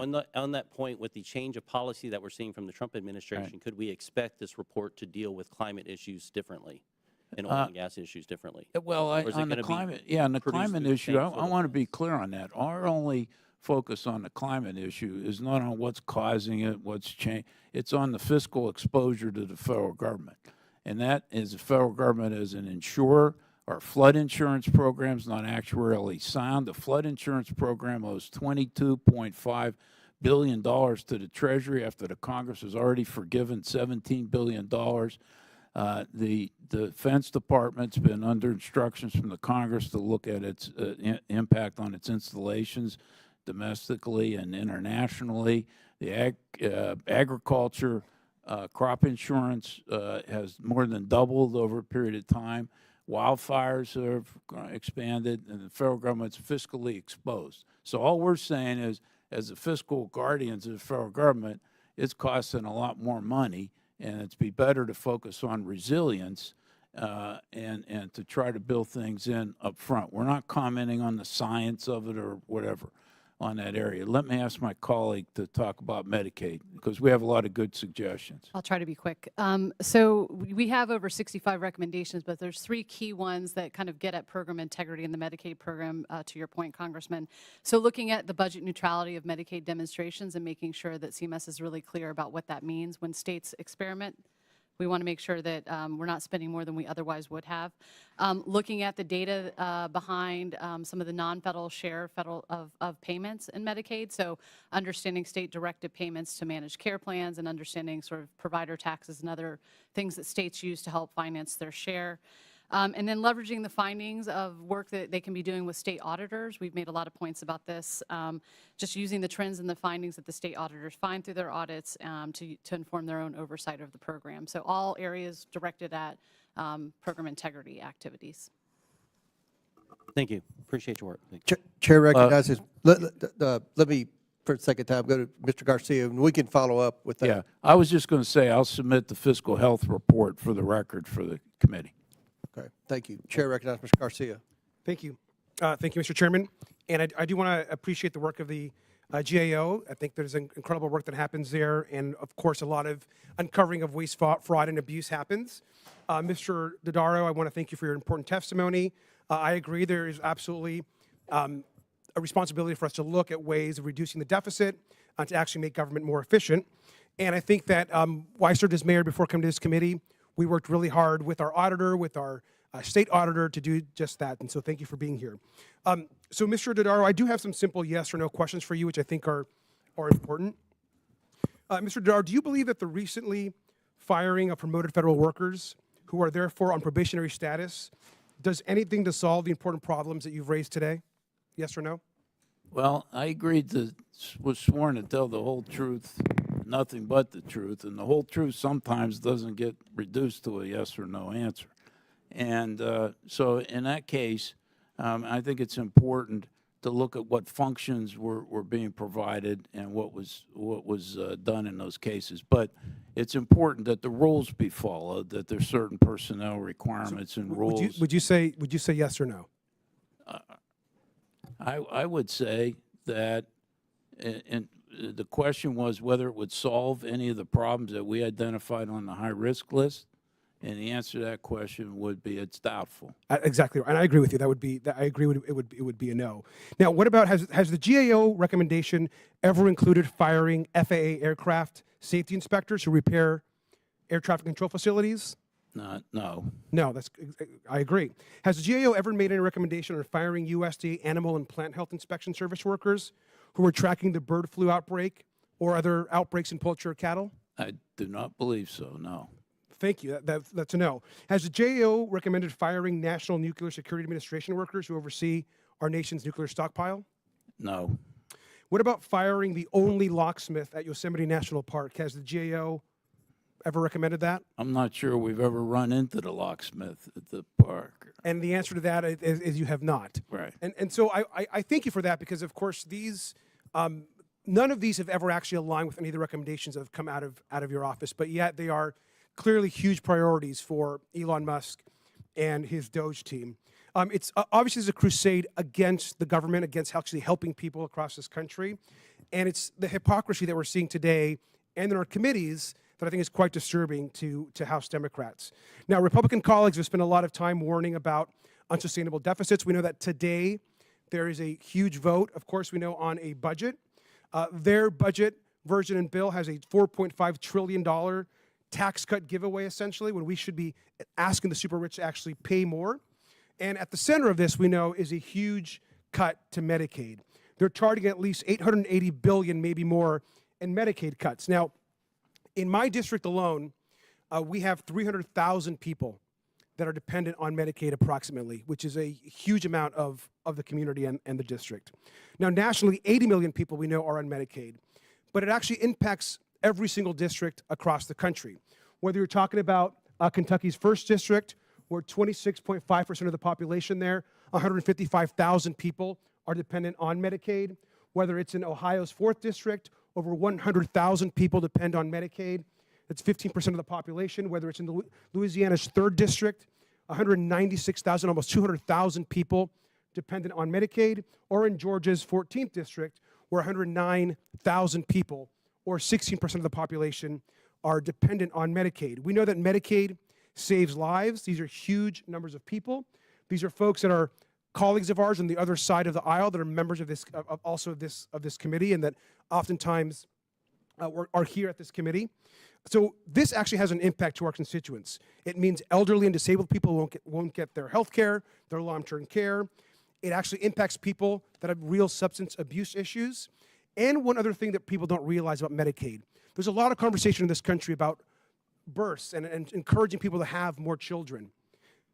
Medicaid covers 41% of all births in our country. 41% of U.S. births were paid for by Medicaid. And so if this is really about supporting families and about expanding families, we should also be talking about supporting and expanding Medicaid coverage for Americans. We should be providing more coverage, not less. And so with that, I want to thank you again for your work, and I'm hopeful there are enough Republicans in today's vote will do the right thing and avoid these Medicaid cuts. With that, I yield back.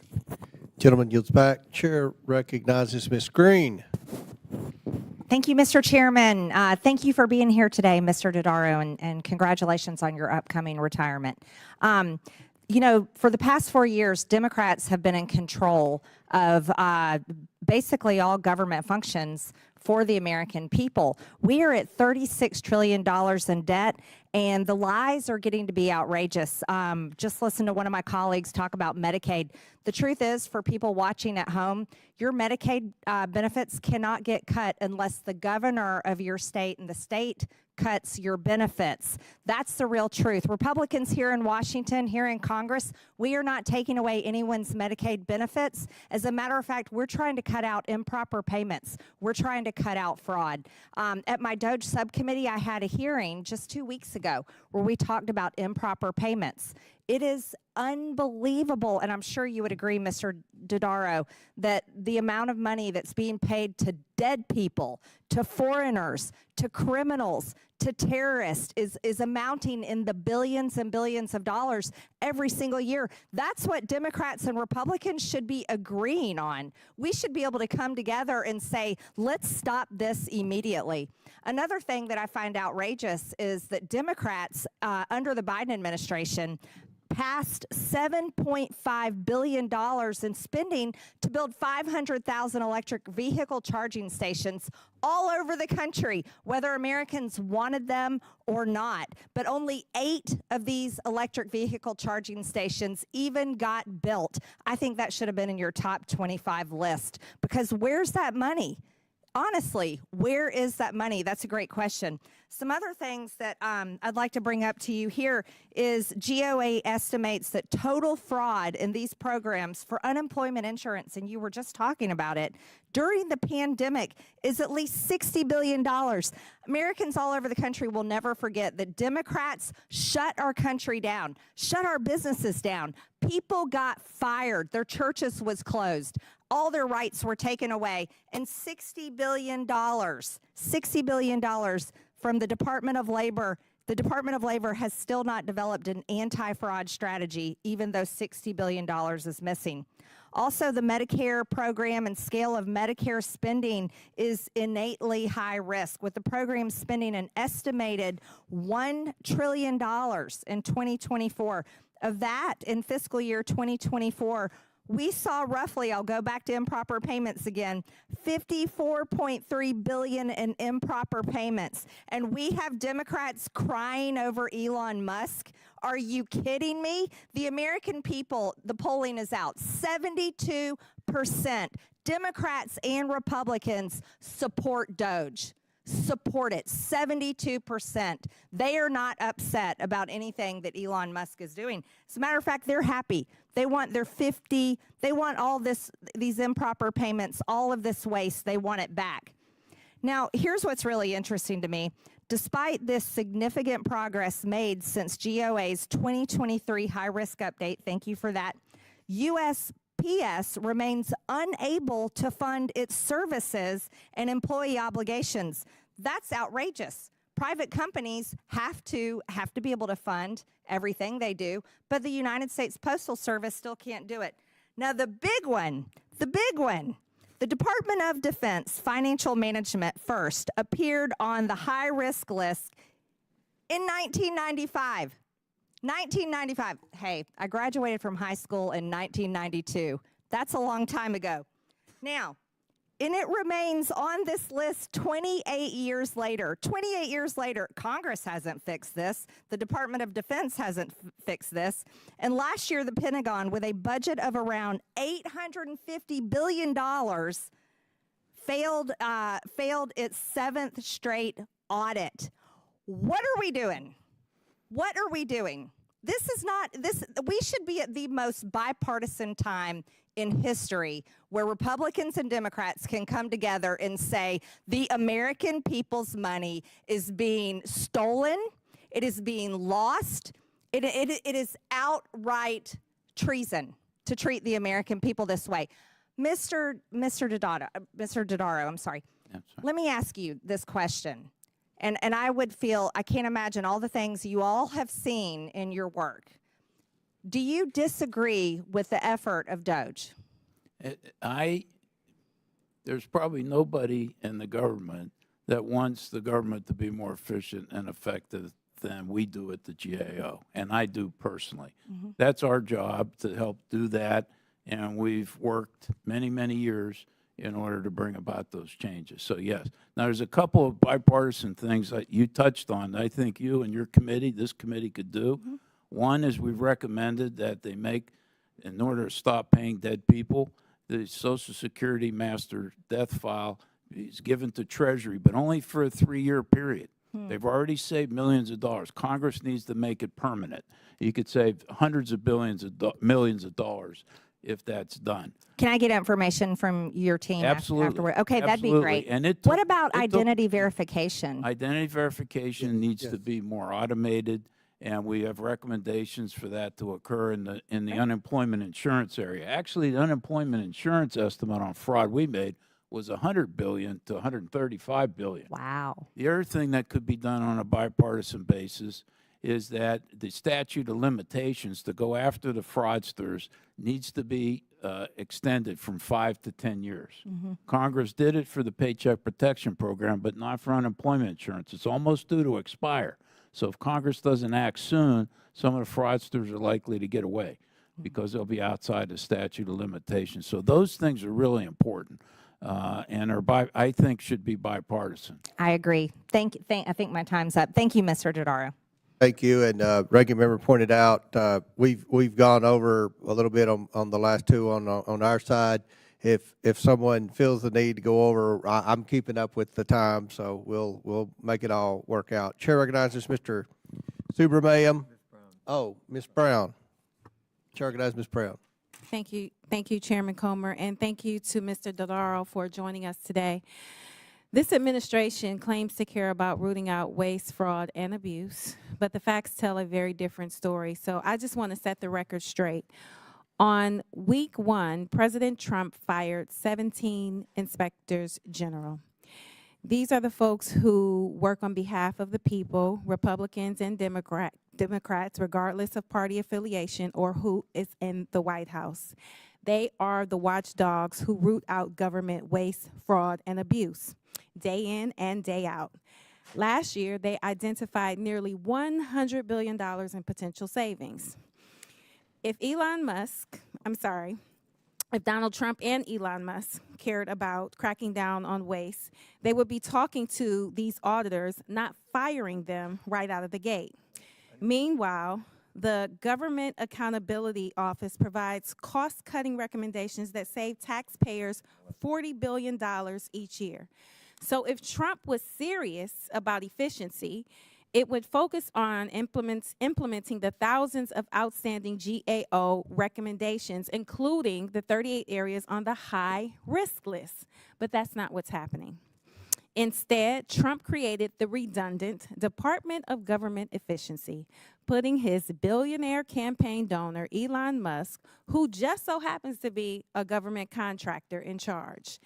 That's not efficiency. That's corruption dressed up as reform. Doge's record so far: overstated claims, receipts that don't add up, lies about condoms in Gaza, lies about 130-year-olds on Social Security, an $8 billion contract that was really $8 million. Can somebody say, oops? Doge claims to have saved $55 billion. Well, the Wall Street Journal, Rupert Murdoch's Wall Street Journal, crunched the numbers this weekend and found just $2.6 billion in savings, mostly from canceled contracts and cuts in research funding for things like Alzheimer's and chronic lung disease. Which brings me to my questions. Mr. Dodaro, how does the GAO define government waste? Waste is defined as extravagant spending or something that doesn't really add any value in terms of the government's overall accomplishment of goals. Thank you. And based on that definition, would eliminating the Consumer Financial Protection Bureau qualify as cutting waste or making a policy choice? That's basically a value judgment and a policy choice. in order to do that. I mean, that. Thank you. Yeah. In my district, a federal grant to train teachers in underserved urban schools was terminated solely because it was labeled as a DEI initiative. Is this cutting waste or making a policy choice? Waste to one person is not waste to another person. I mean, but these are basically value judgments that are made and based on policy preferences. In your testimony, you mentioned that 20 of the 38 areas on the high-risk list in part are due to skills gaps or inadequate number of staff. Would indiscriminately firing probationary staff make it more or less likely that government addresses waste, fraud, and abuse? Yeah, I answered this question earlier. I said it was doubtful. Doubtful. Thank you. In your testimony, it highlights that the gross tax gap, which is the difference between taxes owed and taxes paid on time. Can you remind us what the tax gap was in 2022? Oh, I'd have to go back and take a look at what it was in 2022, but it's been about the same as a percent of the economy over time. Even though the numbers are grown, as a percent of GDP, it's about the same. What would that percentage be? I'd have to. All right, let me just move on to my next question. Yeah, I'll provide that for the record. I have it. So I'm going to step out on a limb and say it's about $700 billion a year that American taxpayers are being robbed of, roughly, and that sure sounds like a lot of waste to me. Now, would firing some 6,000 IRS workers lead to more or less of that waste? Yeah, it depends on what their jobs are, at the IRS. But you basically, they need more revenue agents, they need more training, they need people for customer service. So you'd have to look at what functions those people do and decide whether or not they're important or not. Well, thank you. I appreciate that. And let me just clarify, high-income individuals are among the most notorious tax cheats. And these are the same people Republicans want to reward with a $4.5 trillion tax cut at the expense of Medicaid, veterans benefits, and food assistance for children and seniors. And that's what this is really all about.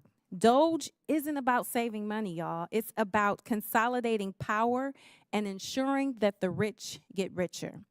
So from where I sit, it looks like Trump and Elon Musk aren't fighting waste. They're just ensuring that the waste benefits the wealthy. And with that, Mr. Chairman, I yield back. Gentlelady yields back. Chair recognizes Mr. Perry from Pennsylvania. Thanks, Mr. Chairman. Mr. Dodaro, thanks. Good to see you again. You know a lot of things about a lot of things. So I'm going to go somewhere where at least it has been bipartisan, and I hope just by talking about it, that doesn't destroy that because we got a lot of work to do. The federal government owns about 250,000 buildings and structures, about $2 billion or 2 billion square feet of office space.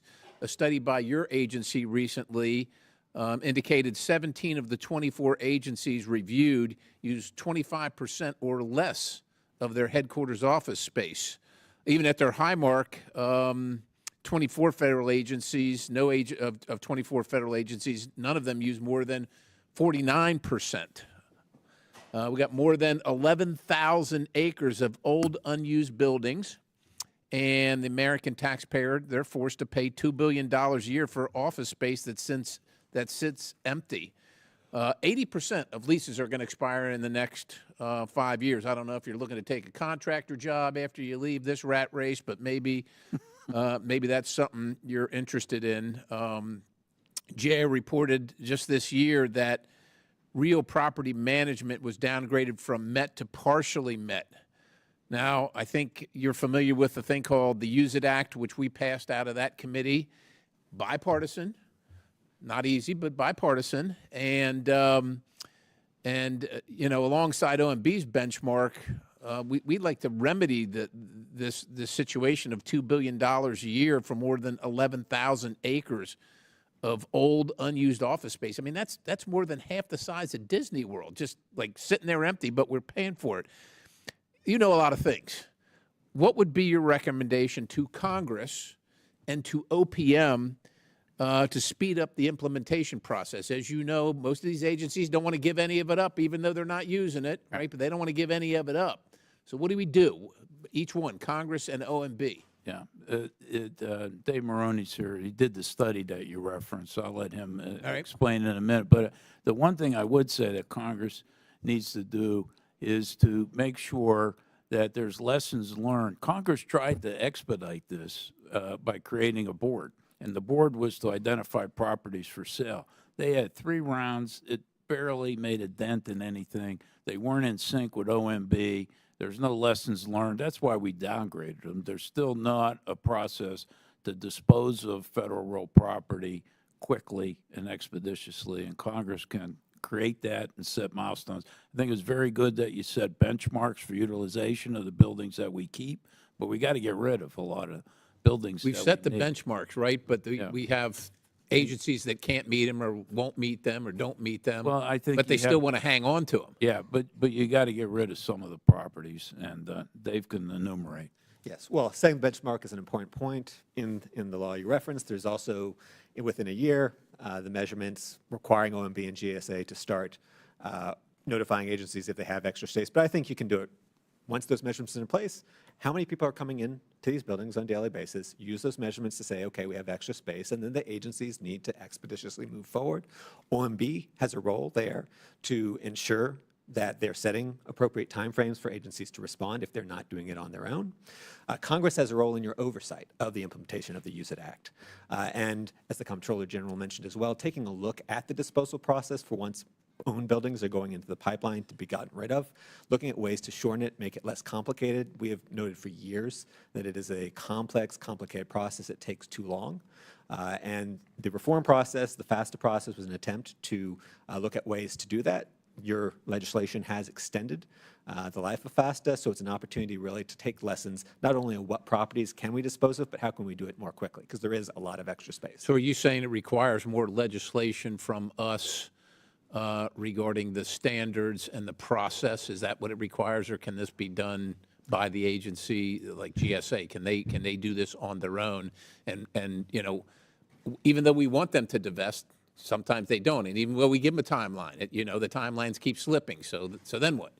So I think having the data now, as you know from that report for your subcommittee, prior to that, there was not even data on utilization outside of headquarters buildings, very limited to know. So it's hard to tell how much space you need if you're not actually measuring it. That legislation will now require the collection of that data for both owned and leased space throughout the country. That's what's really important for the agencies to take a look at that data and OMB to be there to push, to say, okay, if you are extra, if you have more than you need, start getting rid of it. Would it be an empowerment if OMB just said, look, you have extra, you're not utilizing it, we're paying for X and we're not paying for the rest? As a forcing function. Yeah. Like, no. What I think needs to be done, there's a federal building fund. In order to dispose of some of this property, you need to fix it up sometimes and make it available. well, we didn't get into the backlog of maintenance and the cost and all that. Right. But in this case, though, Congress has been using the federal building fund for other purposes. So I think we have to come to grips with, if you want to. Unbelievable, right, that they would do that. Nothing shocks me after being in this job for so long. But, I mean, we have to get in sync. And the other thing Congress ought to do is make sure that wherever the extension of FASTA is, they work in concert with OMB and GSA. Last time they were working in parallel, they weren't working together. Okay. Thank you, Chairman. I yield. Thank you. Chair recognizes Ms. Lee. Thank you, Mr. Chair. Mr. Dodaro, thank you for being here today and sharing with this committee this year's high-risk list. This, of course, is the list that the Government Accountability Office puts out every year that lays out the government programs most at risk for waste, fraud, and abuse and recommends ways to improve them. If that sounds familiar, it's because that's what DOJ is pretending to do. But the work that GAO does isn't pretend, and they produce benefits at an average of $40 billion each year. Mr. Dodaro, your time at GAO goes back more than 50 years, as you told us, so it's fair to say that you have a lot of experience with this list and the GAO's work, correct? Thank you. I have Yes. just a few yes or no questions. They're not value judgments. Yes or no questions about some of the contents of the high-risk list. One of the areas identified in this list is the need to provide veterans with better and more timely health care. Does your report recommend improving veteran health care by cutting more than 1,000 jobs? By what? By cutting more than 1,000 jobs. No, it does not. Thank you. How about the USDA? Does your report recommend firing the workers tackling the bird flu outbreak? No. Another major area your list identifies is IT and cybersecurity improvement. Does your list recommend anywhere that the federal government start bypassing security protocols and installing outside and unvetted software? No. Is cutting diversity, equity, and inclusion programs recommended anywhere in your report? No, we don't discuss those issues. Yeah, So no. that does no, but that's not a topic in the report. So it's not there. Right. Thank you. Those are all actions taken by Elon Musk and Doge wrecking crew, and it's not surprising that none of it is actually doing anything to improve waste, fraud, and abuse. It's also not surprising that none of Musk's billions in government contracts have been cut. Yet none of the actions by Trump and Musk have helped the American people. Eggs are still expensive. So expensive that Waffle House has added a surcharge, and thousands of hardworking federal workers across the country have lost their jobs. Slashing all the funding for programs and services now is only going to lead to more inefficiencies and more costs later. The GAO literally has a blueprint of what to do to save billions. The high-risk list is reported out every year. We have a hearing on it every year, yet Trump and Musk are ignoring these reports. Instead, they're gutting our government programs and services to root out waste and to fix our $36 trillion debt crisis. In reality, Trump and Musk want all of us to pay for a massive $4.5 trillion tax giveaway to the mega rich. Make no mistake, $4.5 trillion tax giveaway is government spending, and it will balloon the deficit. If Republicans want to be serious about tackling our debt, they should start there.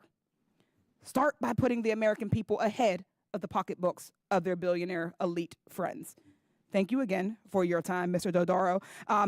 I yield back to the ranking member. I thank my colleague, and I echo what she has just said.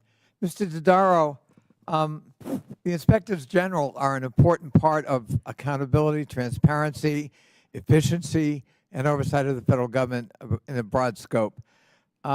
Does firing 17 of those inspectors general help with government efficiency? No, I think the firing Speak up, was, please. I can't hear you. I'm sorry. No. I think it was very unfortunate. I think we lost a lot of institutional knowledge and expertise with those firings. You know, when there were some inspector generals fired back in the first Trump administration, you know, I issued a report talking about the importance of independent inspectors general and recommended that the Congress add some provisions, the 30-day notice period, because the inspector generals also report to the Congress. They're a very unique part of our government system. Even though they're in the executive branch, I don't dispute the president's authority to fire them, but there should have been notice of 30 days given and specific reasons for the firings. But it's important to have independent IGs. It should be performance-based, and there has to be cause. Otherwise, we are jeopardizing the independence of the inspectors general. I thank my colleague for yielding. Chair now recognizes the next governor of Florida for 5 minutes. I actually appreciate that, Mr. Chairman. Thank you. Mr. Dodaro, it's good to see you again. Thanks for being back. Since 2003, federal agencies have reported about $2.8 trillion in improper payments, including over the last 7 years consecutively, at a minimum, $150 billion in each one of those years. The high-risk report mentions that the Department of Agriculture, HHS, HUD, DHS, OPM, and SBA all failed to report improper payment estimates in FY 2023. And to reiterate for the American people, we have 7 agencies of the federal government that have not reported on their improper payments. And if memory serves, the last report GAO issued had improper payments north of $240 billion that was reported. What are some of the real issues within the federal government for the lack of ability for these agencies to report on improper payments within their purview? I think there needs to be more pressure put on those agencies by the administrations that are in place. And I've talked to the prior administrations about this. And the Congress needs to demand that the law be followed and they do improper payment estimates. I mean, I think it's not good management to not know how much you're paying that you shouldn't be paying. It's not good fiscal stewardship. So I'm very disappointed they're not reporting, and I would encourage the Congress and the Trump administration to require the reporting now. I would agree with you wholeheartedly. Let me answer the question. The agencies that didn't report, some of them vary in size. Obviously, Department of Homeland Security is a major department of the federal government. Right. Considering that, let's just say for estimate's sake, I don't have the report in front of me, that in fiscal year of 23, improper payments were $250 billion. If we had the estimates of those 7 departments, what do you think the actual outstanding was from 2023? Yeah, I really can't hesitate to guess. The one thing Congress needs to do in this area, though, the temporary assistance for needy families, they believe, HHS, they can't make an estimate unless Congress changes the law. So they refuse to do it, saying they don't have the legal authority to require the states to give them the information they need in order to make an improper payment estimate. So Congress needs to change the statute there, and I think that's important. All right, thank you. FEMA is currently managing over 600 major disaster declarations, some of which have occurred 20 years ago. One of the GAO recommendations is in this year's high-risk report is that FEMA should identify and document lessons learned related to estimating obligations for catastrophic disasters. Can you expand upon this? Yeah, I'll ask Mr. Curry's our expert. Sure. Mr. Curry, thank you. Sure. FEMA's always struggled with this because they don't know how much they're going to need in a particular year. And then when you have a catastrophic disaster season like you had last year in your home state with Helene and Milton, that throws everything off. But COVID really threw this off because FEMA did not expect to spend what it spent on COVID. At the end of this year, it's going to have spent well north of $150 billion on COVID. And what that's done is it's sort of thrown all the estimates off. It's gone up over time, which affects their estimates moving forward. And they're spent way more than they thought they were going to have to spend on that. And that's one of the reasons that the Disaster Relief Fund is in this constant negative situation. It's supposed to be, actually it's going to be $12 billion underwater already at the end of September, even after the supplemental appropriation that you all provided it late last year. So FEMA's not to cut you off, but to go down this line of that we're talking about, is FEMA still having to make payments out associated with COVID-19? Absolutely, they're still making payments. Do you have an estimate of how much FEMA is still appropriating out because of COVID-19? Well, last time I checked, which was at the end of February, they were upwards of $130 billion they'd have paid out, and they expect to spend over $150 billion at the end of fiscal year. They also told us they expected the disaster to run through the end of FY26 next year and spend almost $180 billion on that. So they're still reimbursing state and local governments for that. Okay, so they're expected to spend another $180 billion reimbursing state and local governments for COVID-19, and that's a stretch? Sorry, another $50 billion. Oh, another $50 billion to take it to $180 billion. Yeah, exactly. Okay, all right. Thank you for that. I appreciate that. I'm out of my time. Thank you so much, Mr. Chairman. Mr. Daddario, thank you for your time and your service. Chair recognizes Mr. Subramaniam. Subramaniam, thank you, Mr. Chairman. Sorry. That's okay. Before we go on to this, someone had said earlier that we cannot cut Medicaid here in Congress, and I just want to make sure everyone knows at home that that's not true. In fact, my state, this Republican budget, which it does, would cut Medicaid benefits even a little bit. Everyone who benefited from Medicaid expansion in Virginia would actually lose that benefit, and so it would hurt us and many other states, millions of people across the country. But moving on, thank you, Mr. Daddario, for coming. I was actually, I saw in the news that Doge had a savings dashboard online. Have you seen this savings dashboard, this website? Doge.gov. I have not. /savings? No. Okay, well, I have it up here. It says, let's balance the budget. Doge's total estimated savings are $65 billion. But I'd like to enter into the record this article, February 25th, from the New York Times. Doge quietly deletes the 5 biggest spending cuts it celebrated last week. The subtitle is, "The cuts highlighted on an earlier version of the wall of receipts contained mistakes that vastly inflated the amount of money saved." How much money do you think Doge is actually saving? Do you have just an estimate? I don't know. You don't really know? I don't know either. In fact, a lot of us don't know. We really want to ask them. It would be really nice if we could. Have you met with anyone at Doge or Elon Musk? I have not. No. We have had a couple of our people meet with some Doge people at the Treasury Department to talk about our audits of the general fund of the Treasury. Since we audit the federal government's financial statements, we also audit the general fund, which is all the cash payment systems over there too. They had some questions about our report. That's the extent of it so far. We have a number of requests from Congress to begin looking at their access to systems, and we will begin that work at a number of agencies across government. I've sent a lot of letters. Do you think, have they responded to any of your requests so far? We're just getting started. You're just getting, have you sent any actual requests to them? We've asked for an entrance meeting at the Treasury Department, and so we expect to. What do they say? Well, we're in the process. As far as I know, we're not having any.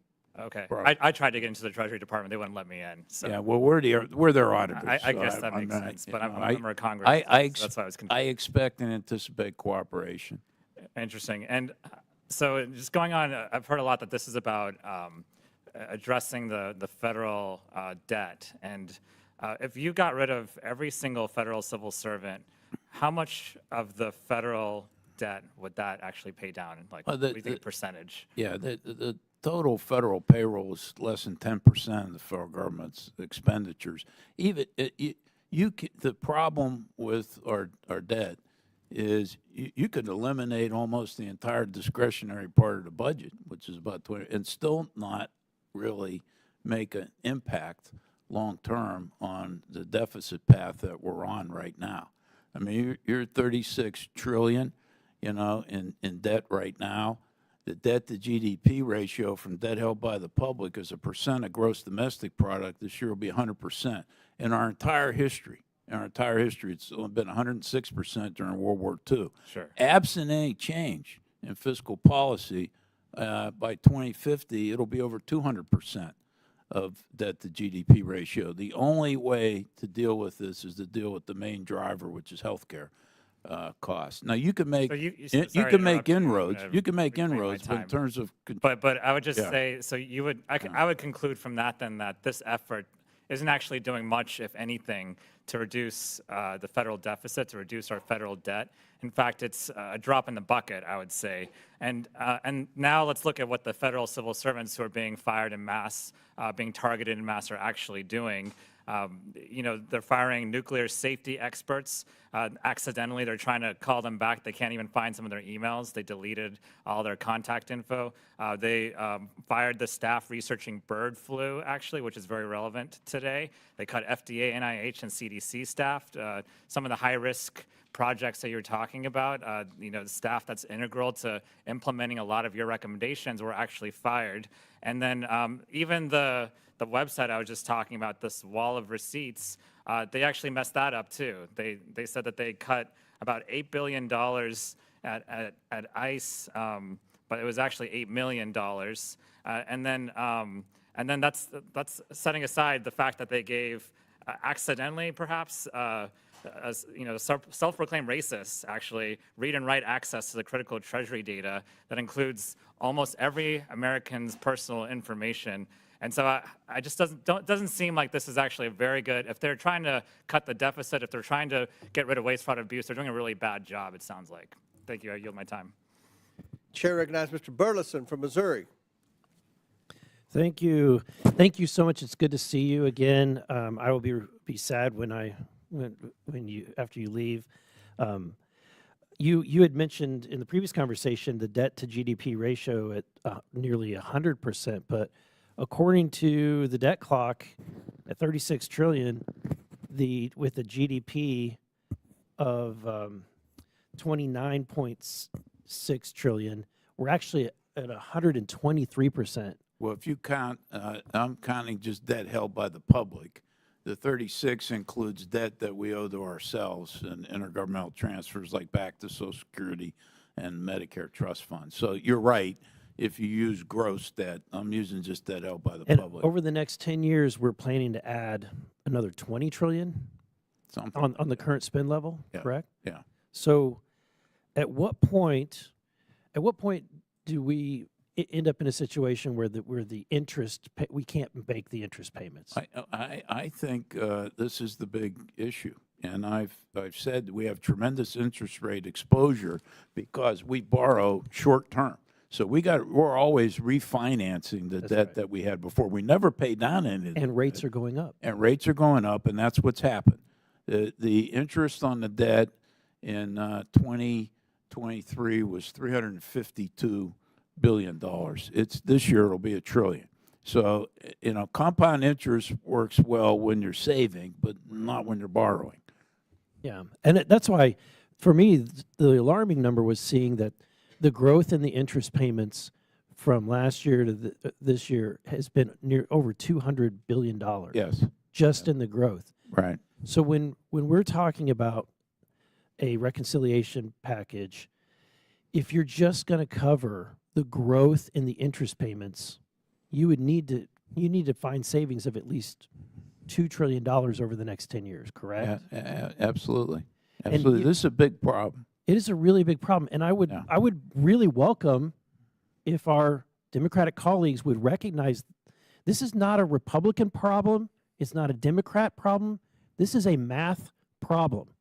This is a serious thing that I think we only have maybe a few years, a handful of years left to correct this before we end up in a debt spiral. Absolutely. And you're also going to confront the depletion of the Social Security Trust Fund and the Medicare in Part A approximately Trust Fund. In 8 years? Yes, 8 yes. to 11 yeah. years. And it depends on, the trustees' estimates will be out in another couple of months, and I wouldn't be surprised if those dates are moved up a tad. So if we're having a mandatory spending conversation, and this is what my question to you is that if, as someone who doesn't, and I think that we universally, even though we're going to be criticized as though we're trying to kick people off of Medicaid, if the goal is not to kick anybody off of Medicaid that needs it, what are the different solutions that are in our toolbox where we could eliminate improper pay? I would hope to think that Democrats are not opposed to eliminating improper payments in Medicaid. No. Right? One would hope. One would hope that they would not be opposed to finding fraudsters or people that are, that are not supposed to be receiving the benefits. One would hope that you would want to find ways of getting the best bang for your buck within the program. So, for example, and that's what I want to kind of drill down to.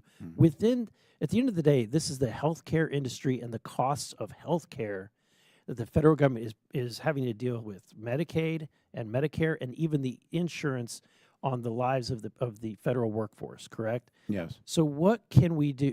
Have you guys seen anything that can be done that would actually have an impact in driving down healthcare costs? Yeah, this is the compound problem because you got healthcare costs going up faster than the economy, and you have the demographics are working against us because they're older people that are hitting the payroll. It's just a combination of both things. And then I wanted to, Sure. if you could answer this before my time runs out, Sure. Within your answer, I noticed there was a study that was done in 2019. I'm hoping that you have new studies that indicated when you studied the impact that PBMs had and whether or not that money was actually, the savings was actually coming back to the federal government or to the, and if there's new data, because at that time it was 96% that was coming back in savings. So On the PBM issue, I'm going to have to get back to you on how much, we are doing some current work in that area.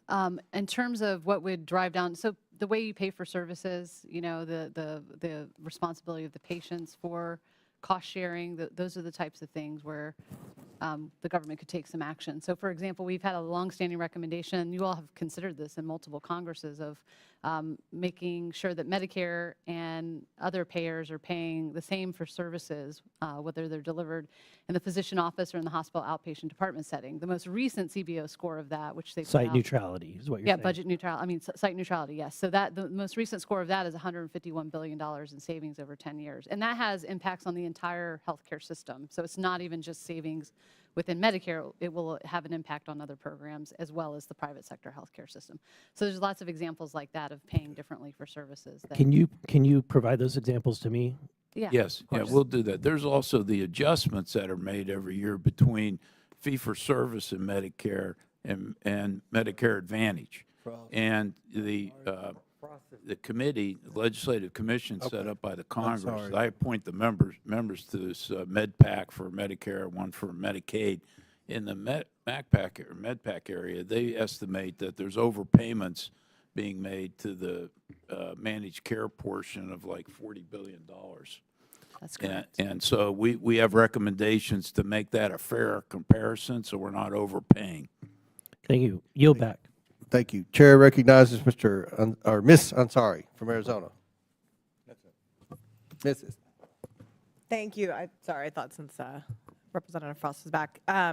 Thank you, Mr. Chairman. Mr. Dodaro, you said today that, quote, there is a need for change, but how we does so matters. I couldn't agree with you more. We absolutely need to ensure that our government and its agencies and programs are running efficiently and free of waste so that we can deliver for the American people. We need to make sure seniors are getting their Social Security checks on time so they can pay their rent and have food on the table. But meanwhile, Elon Musk is spreading brazen lies that tens of millions of dead Americans are receiving checks, and he's going after our personal data. We need to make sure we're getting correct tax returns so that Americans depend and can respond in a timely manner. But President Trump just fired 6,700 IRS employees in the middle of tax season, as you know. And we need to ensure that Americans on Medicare continue using telehealth services, which is essential for rural communities and seniors. But the president is shutting that service down as well in April. They fired over 1,000 VA employees that our veterans depend on for essential health care services and their hard-earned benefits. Not only that, but they enacted a hiring freeze for this agency that already has a shortage of doctors and nurses. And I know you confirmed this earlier today as well. There's also been a lot of talk about polling from my colleagues from the other side of the aisle. So I'd also like to cite recent polling on this issue. In two recent polls, when respondents were asked whether they approved or disapproved of the job that Elon Musk is doing within the federal government, there was a 34% approval compared to a 49% disapproval. That poll was carried between February 13th and the 18th. It also found that 52% of Americans disapprove of Musk shutting down federal programs that he deems unnecessary. And in another poll, only 28% believe that Musk's role in the government is a, quote, good thing. So Americans are fed up with the corruption. They know that none of what is happening is about addressing waste, fraud, and abuse, the new buzzword. It's about saving a buck to hand off to billionaires. So, Mr. Dodaro, thank you again for being here. Few questions for you. Do you believe that firing 6,700 IRS employees reduces waste and makes tax filing more efficient? No. Thank you. Does the high-risk list recommend the dismantling of USAID, the Department of Education, or the Consumer Financial Protection Bureau? Do we recommend that? No, we've not recommended that. And did Elon Musk or Doge consult with you and your team to decide who to fire and who gets to keep their jobs? No. So the independent, nonpartisan office, your office, dedicated to research how the federal government can increase efficiency, and I've heard a lot of praise from both sides, which is deserved, your the GAO was not in any way, shape, or form consulted by the Trump administration or Elon Musk before they made sweeping decisions to fire thousands of government employees, dismantle agency, or overstep Congress to do so. The point of clarification I would make is, since we're an independent, nonpartisan organization in the legislative branch, it's really not our role to be consulted on personnel decisions in the executive branch. We give advice on what kind of functions, the operations of the government, but we don't, make recommendations about specific individuals and personnel decisions. That's left to them. But what we do look at is whether or not decisions like that were made in accordance with law and merit principles. And there's also the Merit Systems Protection Board and the Office of Special Counsel and the Fair Labor Relations Board. So there are a number of entities within their independent agencies that are supposed to focus on the personnel process and whether people are treated fairly. Thank you. That clarification is helpful. It's overall extremely alarming to me that you were not consulted in such sweeping, rapid changes that have come about. Your recommendations, as you said, many of them have been around for years and still remain an issue that we very much should be tackling. But the corruption of Doge and Elon Musk, and to a point that's already been said, if they are, if they believe what they are doing is correct and they are tackling these issues for the American people, I welcome them to come here and speak to us as well. So thank you again so much. Chair now recognizes Mr. McGuire. Thank you, Mr. Chairman, and thank you, Mr. Dodaro, for your service, and I wish you the best in retirement. Our country's in big trouble, $36 trillion in debt. We should be sounding the alarms all over the place on both sides of the aisle if it was $1 trillion. If you spend more money per day in your household than you make per day, you'd be out on the street. And if you were a business and you spend more than you bring in per day, you'd be out of business. If the government was a business... Please talk into the microphone there so they can If the pick it up government on was a TV. business, it would be out of business. Again, I talk about $36 trillion as the biggest national security issue in our country. I heard folks on the other side of the aisle talk about DEI. If you had a list of things you would do if you wanted to destroy our country, you would have open borders. You would have 103,000 people a year die from fentanyl overdose from this Chinese chemical warfare, fentanyl being produced in China and coming across our border. You would have these foreign wars. You would spend more money than you make, things that didn't happen during Trump's first administration. I heard them talk about DEI. You know what DEI stands for? Didn't earn it. Plus, it's illegal discrimination, and it destroys efficiency. Equal opportunity is okay, but equal outcome is Marxist. Instead of focusing on waste, fraud, and abuse over the last last 4 years, we were focused on these divisive, woke ideologies. When you're doing business with foreign countries, they say, when we work with America's competitors, they say we want to build a bridge. They talk about building a bridge. When America comes to their town, they want to talk about these woke ideologies. It's ridiculous. And I heard it said that Trump is not serious about being efficient. Well, we talk about the fentanyl that's killing all these American people dead, 103,000 a year.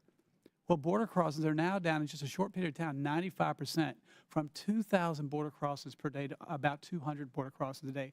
I would say that's pretty efficient. His recruitment is up in the military, the highest it's been in 11 years. I'd say that's pretty efficient. I mean, if we don't have young men and women willing to step up and volunteer and protect our nation, we will not have a nation. He's also got his appointees through the Senate just about faster than any president in history. I'd say that's pretty darn efficient. And when you're $36 trillion of debt and it's getting worse, I don't say we're at the cliff, we're over the cliff. And by the grace of God, President Trump and Elon Musk and everybody else wants to pull us back and save this country. I think every major nation in history that went under was because of bankruptcy. He got the hostages returns, several hostages, American hostages, returned in record time. So I would say President Trump definitely cares about efficiency.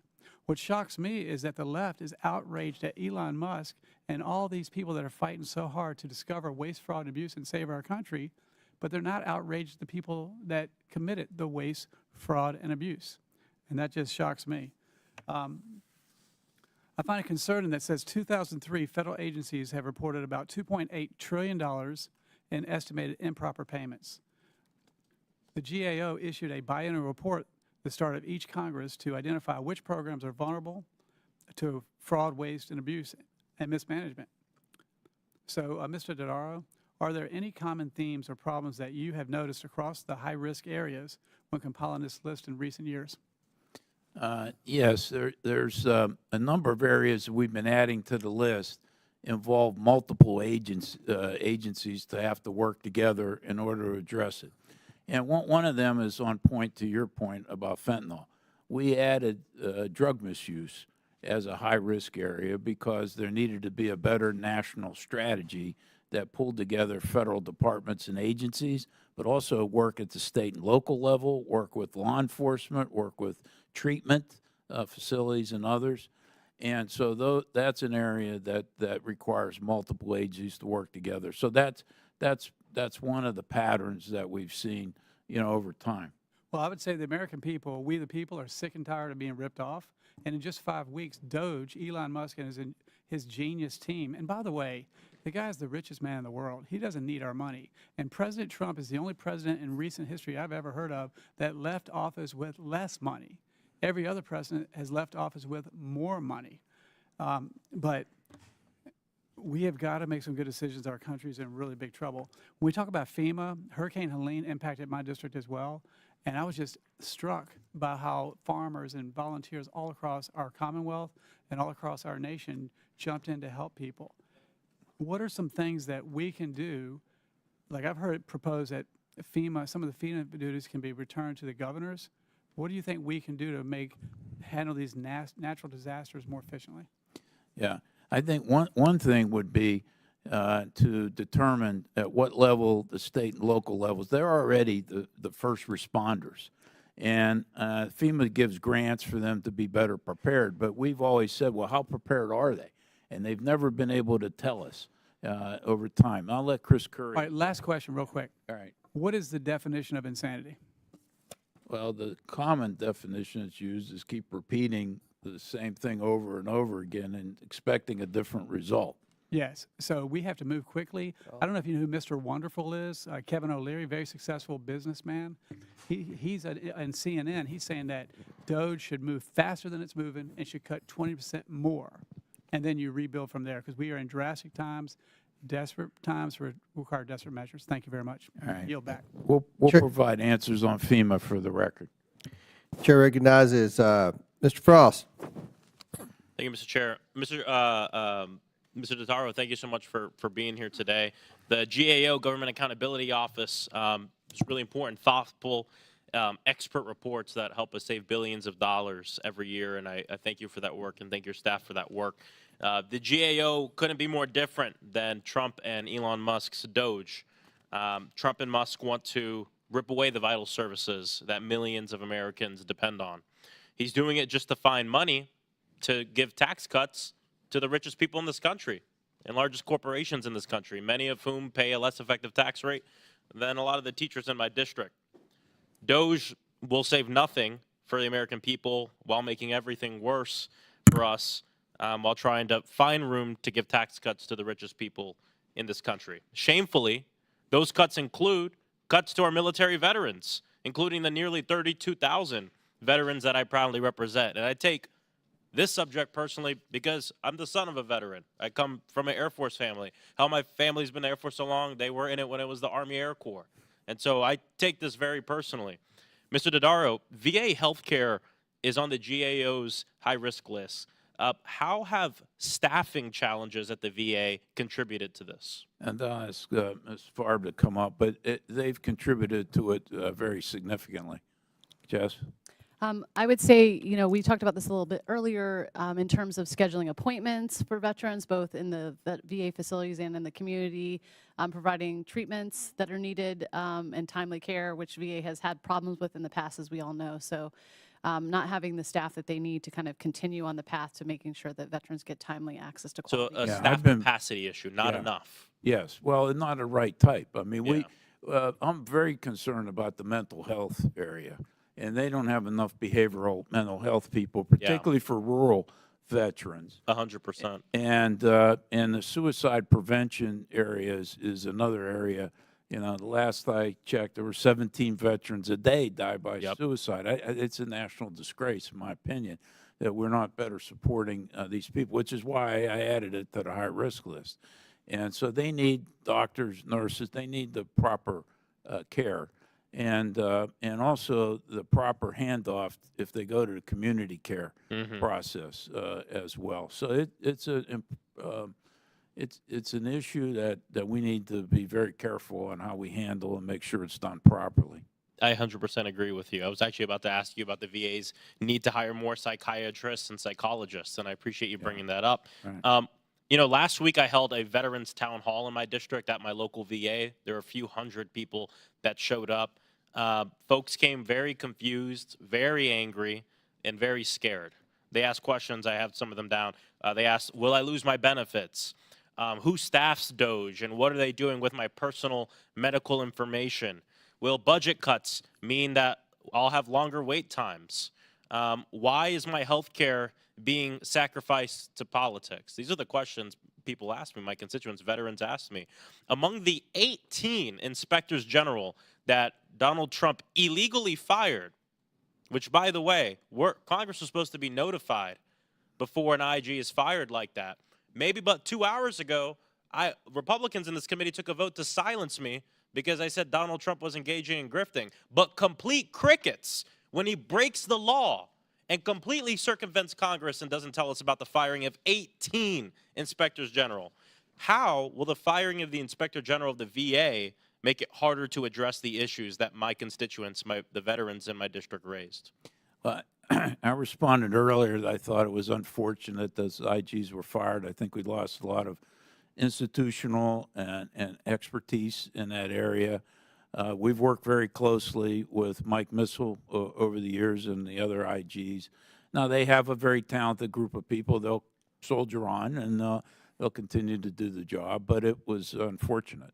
And, you know, I had recommended to the Congress to make the change to require the 30-day notice and to give for cause, because the inspector generals do report to the Congress as well as to the head of the agency. It's a very unique responsibility, and Congress should have the opportunity to engage in a dialogue on that. I don't dispute the president's authority to fire them, but how it's done and follow the proper procedures, I believe, is important.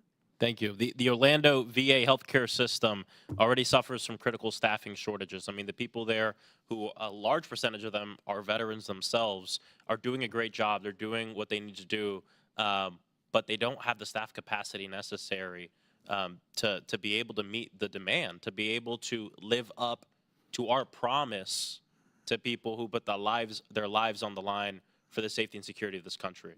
And that's something I take very seriously. It's something that a lot of my Republican colleagues used to take very seriously, but times change.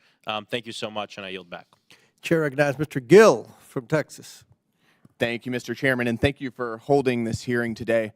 I'd like to start by addressing a few of the concerns that our colleagues have had on the other side of the aisle about the Doge movement and Elon Musk in particular. And first, they're telling us that what Doge and Elon Musk are doing by firing federal workers, many of whom aren't showing up to work to begin with, is somehow cruel. And I'd like to say that perhaps what is actually cruel is bankrupting our country by funding a federal workforce that isn't working. What is cruel is driving up inflation by spending more money than our federal government has, harming working class families across the country.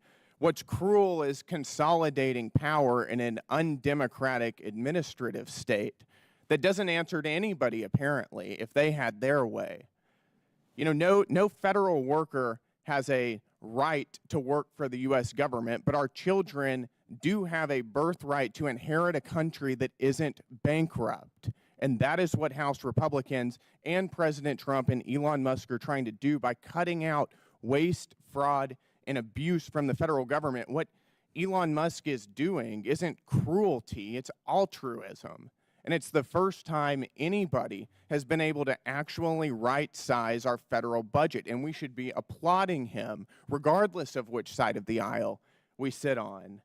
I'd also like to address the idea that Elon Musk and President Trump are somehow corrupt in right-sizing the federal government. If you want to know where the real corruption is, let's look at which side of the aisle has been benefiting from this slush fund that we've been giving out with very little accountability. It tends to be left-wing pet projects, left-wing media like NPR and PBS, who always routinely run cover for Democrats while attacking Republicans. It's left-wing advocacy groups and NGOs that are taking our tax dollars and promoting DEI programs and transgender surgeries and girl-powered climate action, whatever that means. These are all left-wing movements that are being funded by our tax dollars. And it raises the question of how successful would the leftist political movement be in America if it weren't for the fact that their whole movement is subsidized by taxpayers. That is what corruption is. And we're finding out now recently that Stacey Abrams is part of the grift as well. Apparently, the EPA gave $2 billion to a group called Power Forward Communities that was funded in late 2023 and had only reported $100 in total revenue. Power Forward Communities had no business managing a grant that large, of course, but they were appealing for Democrats. The co-chair of Power Forward Communities is Sean Donovan, who previously served as Barack Obama's director of HUD and OMB.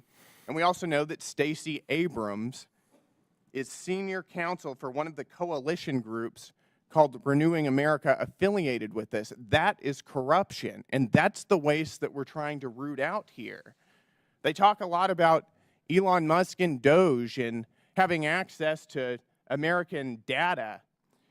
Remember, Biden let 53 unpaid researchers and students have full access to the American people's data at the IRS, and there was no outrage then. We're learning now that the Biden IRS leaked taxpayer information. We were told last year that it was only for, I say only, for 70,000 Americans. We're finding out today it was actually 405,000 Americans. That's the kind of access to data that I'm concerned about, and it's being leaked to a left-wing news outlet that's partially funded by George Soros. These are the questions we should be asking and we should be raising. They like to talk, I think, disingenuously and very hyperbolically about President Trump being a dictator. As they know, Article 2 of the Constitution says that the executive power shall be vested in a president of the United States of America, not in a technocratic, undemocratic, unelected administrative state that they've been propping up for so long. We're a republic, not a European-style technocracy. And that's why our country is the global leader and Europe is not. But for decades, we've watched as this administrative state has metastasized and acts with incredible leftist fervor and has no accountability. What President Trump and Elon Musk are doing is returning our country back to its democratic roots, restoring constitutional order in this country, and that's why we should be supporting them. Thank you, Mr. Chairman. Gentleman yields. Chair now recognizes Mr. Min. Oh, okay. Am I out of order? Who do I? Oh, no, that's fine. Mr. Dodaro, thank you for joining us. Thank you for your decades. Hold on, Mr. Min, I'm sorry. Mr. Conley, who's next? Ms. Simon is next. Okay. Sorry about that. Okay. Thank you, Mr. Chairman, and thank you, Ranking Member. I appreciate your testimony today, sir, and thank you as a MPA master's student a few years ago. I spent an awful lot of time reading your reports, and I really, really appreciate the level of professionalism that you've led, and thank you for your service. You know, my colleague, Mr. Frost, you talked a bit about veterans, sir, and I appreciate that. My mother served the Veteran Administration for over 35 years. You know, if you call 415-221-4810, or in Phoenix, 602-277-5511, or in Texas, 713-791-1441. We know now when veterans, mothers of veterans, partners of veterans, when they're calling, there's only 3 of many VAs in the country, folks are not going to answer the phone. On February 14th, this administration fired over 1,000 VA workers. 1,000 VA workers. So, you know, when you cut staff, you cut services. And when you cut services, these are more than just budget decisions. It's a betrayal of the American promise. Our servicemen and women deserve better. They fought in the line of fire with an understanding that when they came home, they would have efficacious health benefits, social services, mental health services. That was our promise. And it's not just in this administration that we've broken our promise. I will say that we've not done what we should have in the past and currently in the present, but to annihilate critical staff supporting critical lives of folks who dedicated their lifespan to this country. It's a betrayal of a lexicon of America First that I am hearing every single day. You know, sir, I don't have a question for you. Again, I'm thanking you. But last week, I visited an NIH-funded clinic. And I know we are not talking so much about NIH in your report. A Nobel Prize-winning scientist and physician scientists on her team and young American students have dedicated their professional careers to ending genetic diseases like sickle cell. They're there. They have a cure. The trials have gone really, really well. They're looking at moving forward treatment for ALS and for folks who have suffered from ALS and have buried your uncles and your mothers and your fathers and your cousins and your nieces. You know the devastation of that disease. For folks who are struggling themselves with dementia, you know the devastation and the whirlwind financially that your families have had to go through. This lab in Berkeley, California has the best and the brightest scientists, and they are facing, because again, of this effort to move efficiency, a $37 million cut that will all but halt the research and send those students home. That is not fear-mongering, that is fact. So for all of the patients, those who are in the operating rooms, sitting outside waiting for your folks to come out, those folks who are care workers, sitting at home trying to figure out how you're gonna make ends meet because you can't work because your father has devastating dementia, I want us to understand what is at play. I'm not blaming anyone.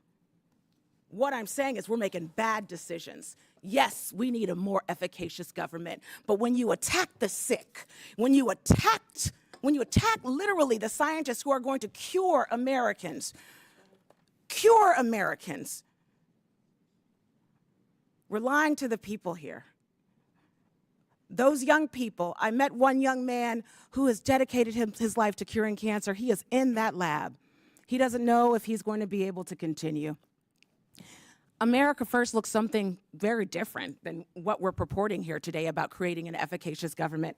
The last thing I will say, and I again appreciate knowing a lot about your organization, and while you don't provide direction necessarily to government departments when they've done staff reductions, what your agency has done is guide directors to make those reductions using a process that is concurrent with evaluations, concurrent with making sure that there's deep communication, making sure that those employees have an exit plan that will not exacerbate homelessness in our communities.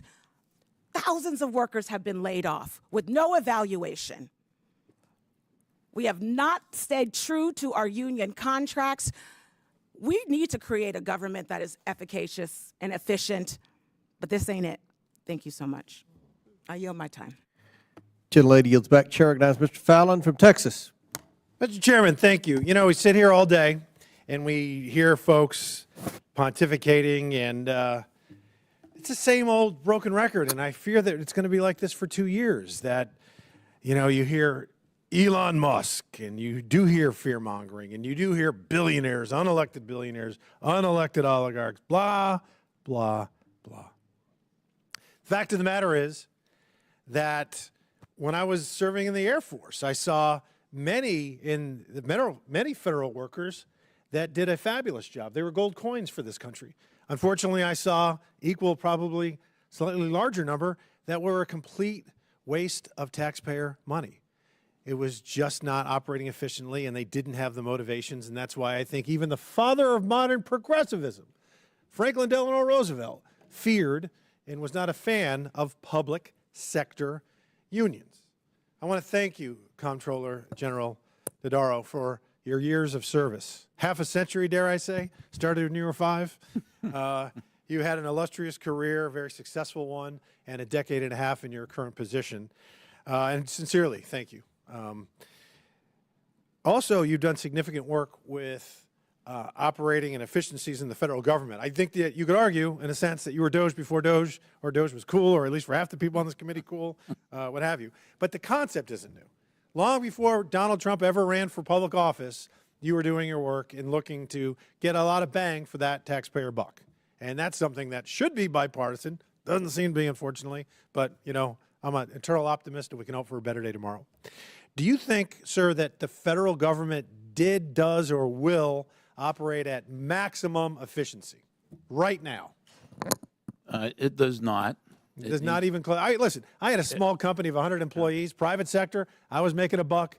We didn't operate at maximum efficiency. It would be wonderful if we could, but you can't. And there's absolutely no way federal bureaucracy of millions of people. I mean, what you're finding, what is it, about $40 billion a year that you've saved? Yes. Because you're doing your work, and maybe then, maybe we could argue that oversight and accountability works. Looking for those efficiencies and quantifying that and trying to organize it into an effort where we can increase the scale, I think it's a good thing for the country.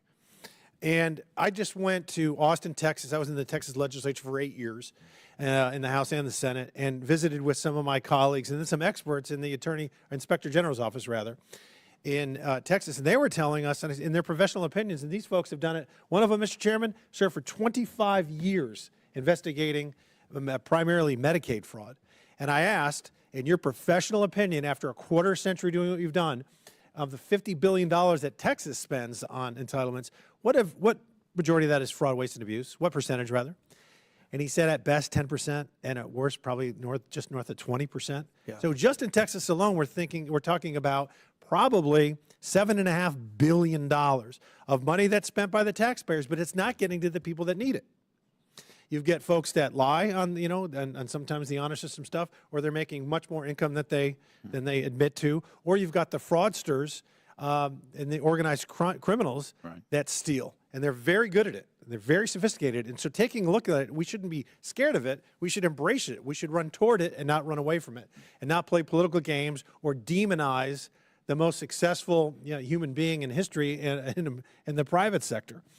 So I wanted to ask you also, sir, some of these initiatives that you had with your high-risk list will, I believe, need congressional action. What specific actions can we realistically take, you think, in the next year or two to see a noticeable difference and improvement? Yeah, one is to make permanent the use of the death master file, to have Social Security give it to the Treasury Department.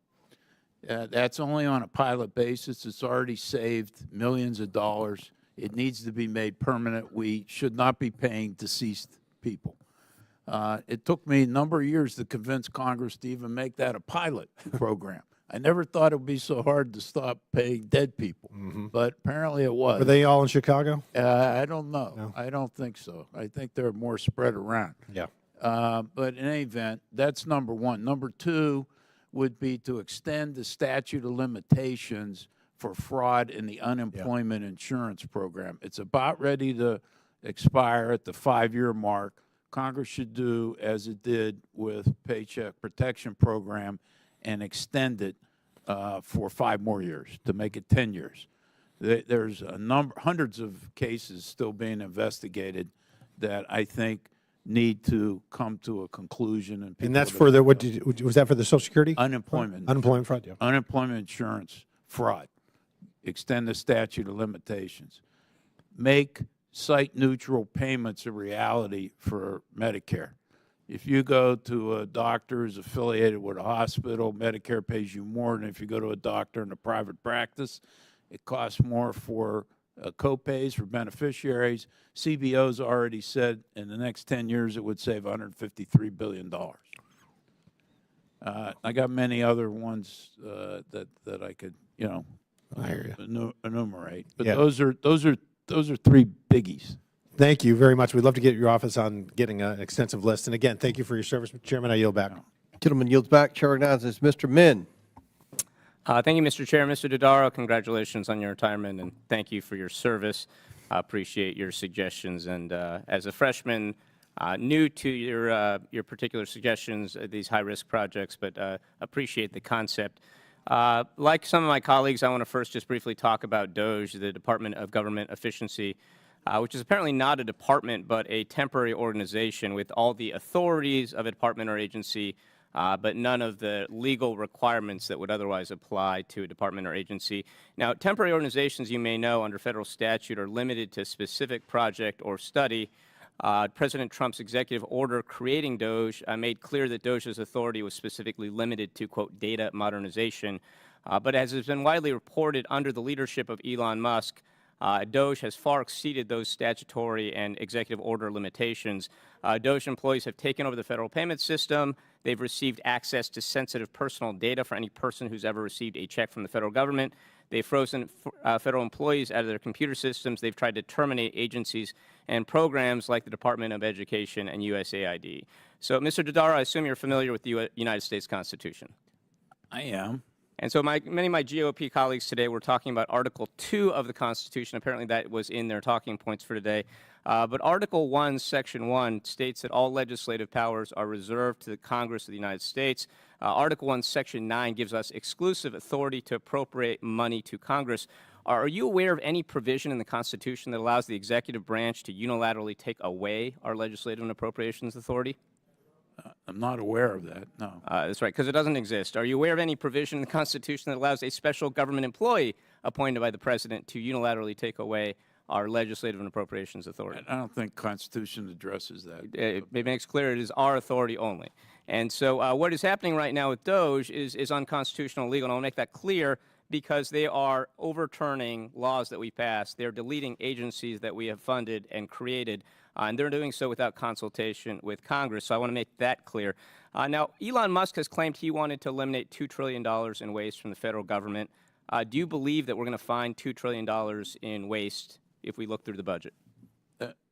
Not on an annual basis. I think he's talking annually, actually. Yeah, so. but that's why I say Yeah. that. But no, I don't think that's possible. And are you aware of the size of the domestic discretionary budget, which is the focus of this hearing and basically every effort that DOGE is looking into?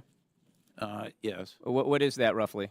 That's roughly about, let's see, it's about a third of the, so it's a 900 billion sound about right? Yeah. Okay. Yeah, it's a little more than that, but yeah. 917, I believe, is the exact number from It 2020. may be a little higher than that. Okay. Yeah. And is that's less than $2 trillion, just so we're clear? So we could cut everything from the domestic discretionary budget, every program, every federal employee, and we're only a fraction of the way to $2 trillion, right? Yeah. Well, I mean, you got Social Security's over $1 trillion, Medicare's over $1 trillion, Yep. interest on the debt's over $1 trillion, Yep. Medicaid is halfway, Yep. more than halfway there. Reclaiming my time. So $2 trillion then, Right. yeah, I think you're suggesting this, but I just want to get to the point. Right. We're looking at $2 trillion, and we're only going to get there probably if we cut Medicaid, Social Security, Medicare. Is that about right? You'd have to get to the big programs. You can't cut the big dollars if you don't go to where it's That's right. spend. And so do you think there's $2 trillion in waste? If we looked in Medicaid, Medicare, and Social Security? No. Okay. Do you think there's $100 billion in waste? Well, so let me reclaim my time. Many of my House yeah. Republican colleagues have expressed their concerns about the $36 trillion debt. I'm also concerned about that. Their proposed budget would cut $3 trillion, including for lifeline programs like Medicaid, SNAP, health care. We're talking about food from hungry babies, health care for sick veterans, but it also adds over $4.5 trillion in tax cuts. So my question to you is math. If you cut $3 trillion in spending but add also reduce revenues by $4.5 trillion, does that increase or reduce the national debt? Well, according to that scenario, it would increase it. Yeah, and that's exactly right. Now, I want to get on the last little line of questioning because many of my constituents have told me they're concerned about the waste fraud, abuse, and mismanagement associated with the idea that one person, Elon Musk, gets to decide so many aspects of the federal budget these days. They're concerned not only that it's illegal and unconstitutional, but that so many of his decisions seem designed to go after the agencies that have tried to regulate his businesses, his competitors. My last question to you is, if an auditor were coming to audit something for you, but they were a major investor in one of the companies that you were looking at, would you hire them to work on that project? No.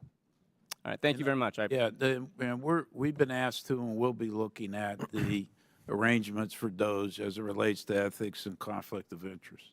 Well, thank you very much, and again, appreciate your service. Thank you. Chair now recognizes himself for 5 minutes. Mr. Dodaro, what are the worst programs for improper payments over the last year? Over the last year, it's Medicare, Medicaid, the Earned Income Tax Credit, and a Supplemental Nutritional Assistance Program.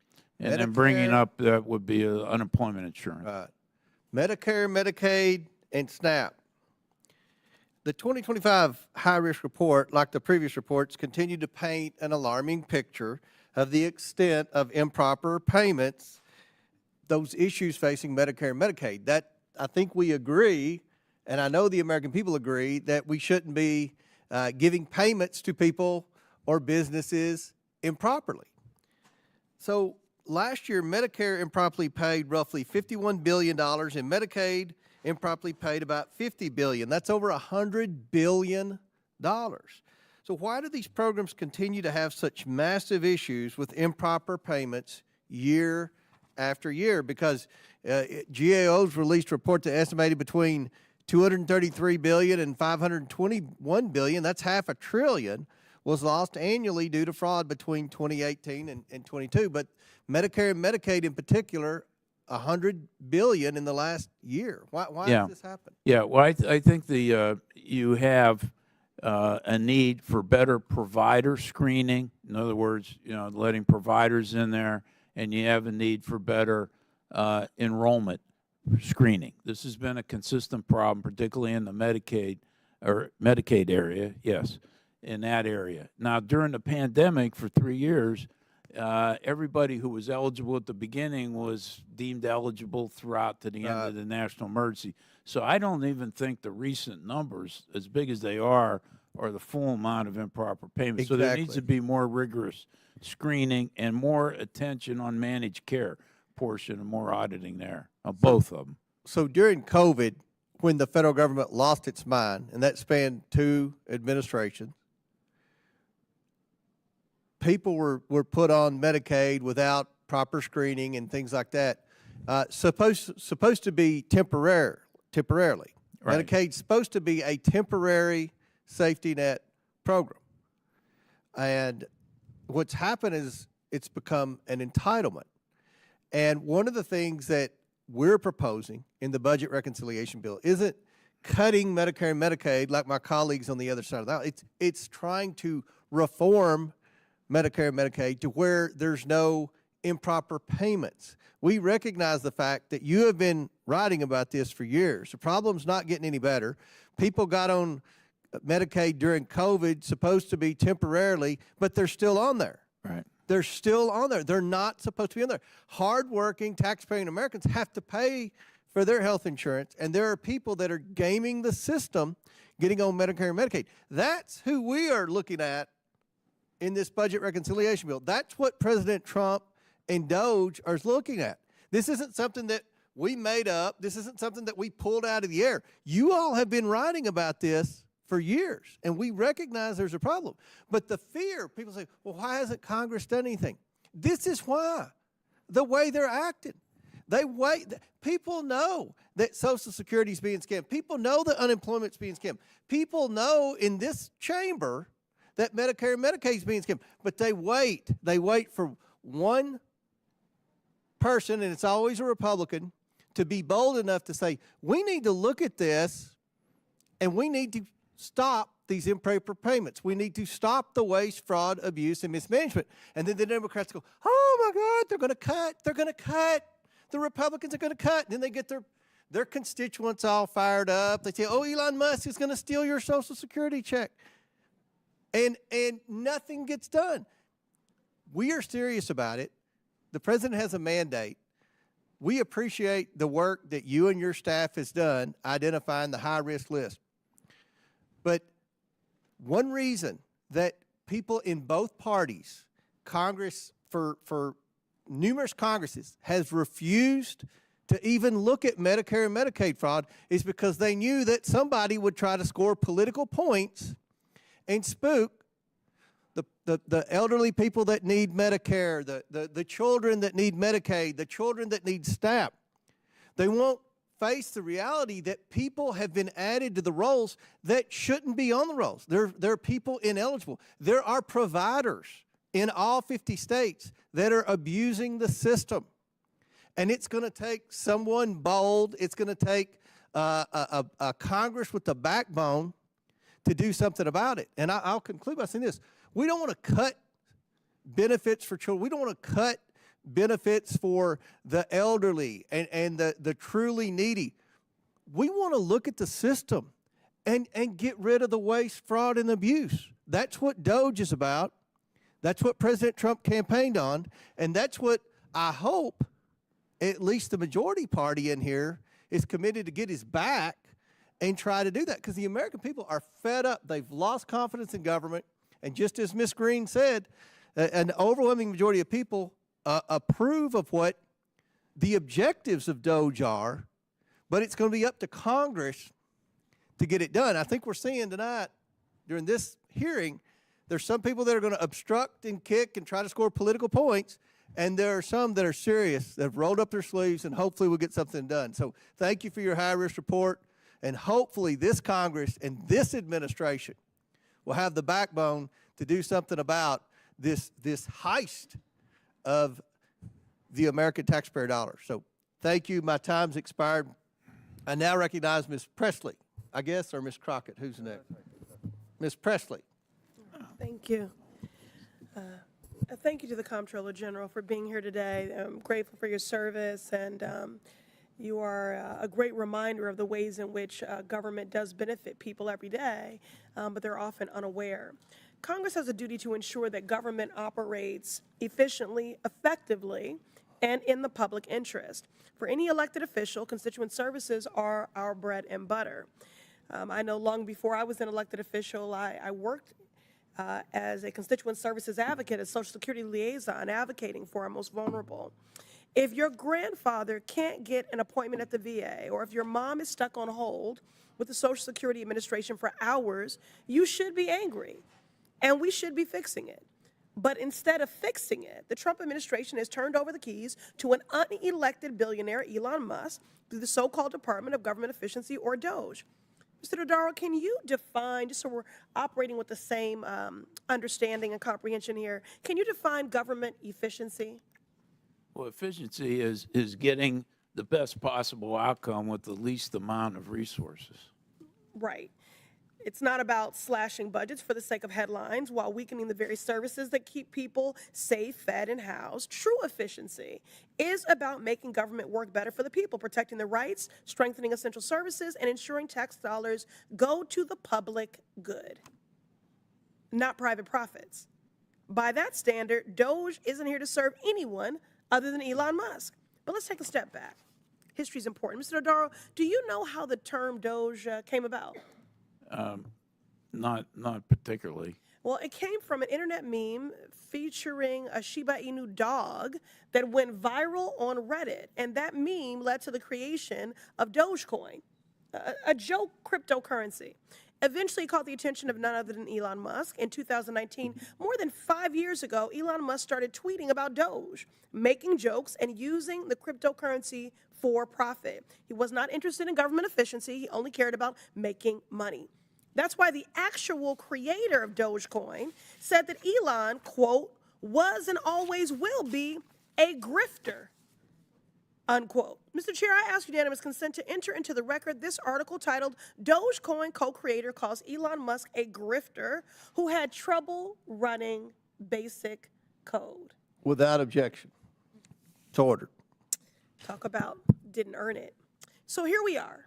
in 2025, and Elon Musk is still using Doge to make money. This time, instead of pumping up a joke currency for his own profits, he's using a meme-inspired agency to launch a hostile takeover of the federal government. Doge has recklessly fired FAA employees and attacked the agency, all while Musk's own aerospace business benefits from regulatory rollbacks. Make it make sense. Doge dismantled the Consumer Financial Protection Bureau, a watchdog agency that returned $21 billion to victims of fraud when he heard it was planning to investigate his company. And just last week, in a moment of stunning incompetence, the administration frantically tried to unfire hundreds of employees they had to let go the day before. Why? Because those employees were overseeing our nuclear stockpile. Those employees were managing the bird flu outbreak. Those employees were providing not nice to have, but essential must-have services that all of our constituents rely on. Mr. Dodaro, do firing workers and then trying to unfire them sound like government efficiency to you? It's not a best practice. Sure doesn't to me. What kind of efficiency makes people hungrier? What kind of efficiency makes people poorer? What kind of efficiency makes people less safe? If Trump and Musk truly wanted to make government better, then they would turn to the actual efficiency experts at the Government Accountability Office. But this was never about efficiency. Just like the Doge meme, the lives of hardworking families are a joke to them. I won't stand for it. I know my colleagues won't either, and we'll continue to fight for a government rooted in real efficiency, one that works for everyone, not just for billionaires. I yield back. Chair now recognizes Ms. Tlaib. Thank you, Mr. Chair. Thank you so much. I know it's really incredibly ridiculous. For me, it's really ridiculous that we're sitting here today listening, actually, to this incredibly thoughtful presentation and report from you about all the ways we can make government work better for our families. But tomorrow, my colleagues, my Republican colleagues, are actually going to ignore all of that. They're going to ignore all of your thoughtful and, you know, very investigative, thorough report of looking how we can serve our communities better. And so it's alarming to me because I don't know if you know this, Mr. Dodaro, like our phones have been off the hook of people just increased anxiety, fear of what's going to happen. Many parents who have special needs children who just can't imagine, you know, Medicaid care and health services are being cut. Another person who has access to Affordable Care Act is saying, I can't believe they're thinking about allowing that to increase, I think, an average by $600.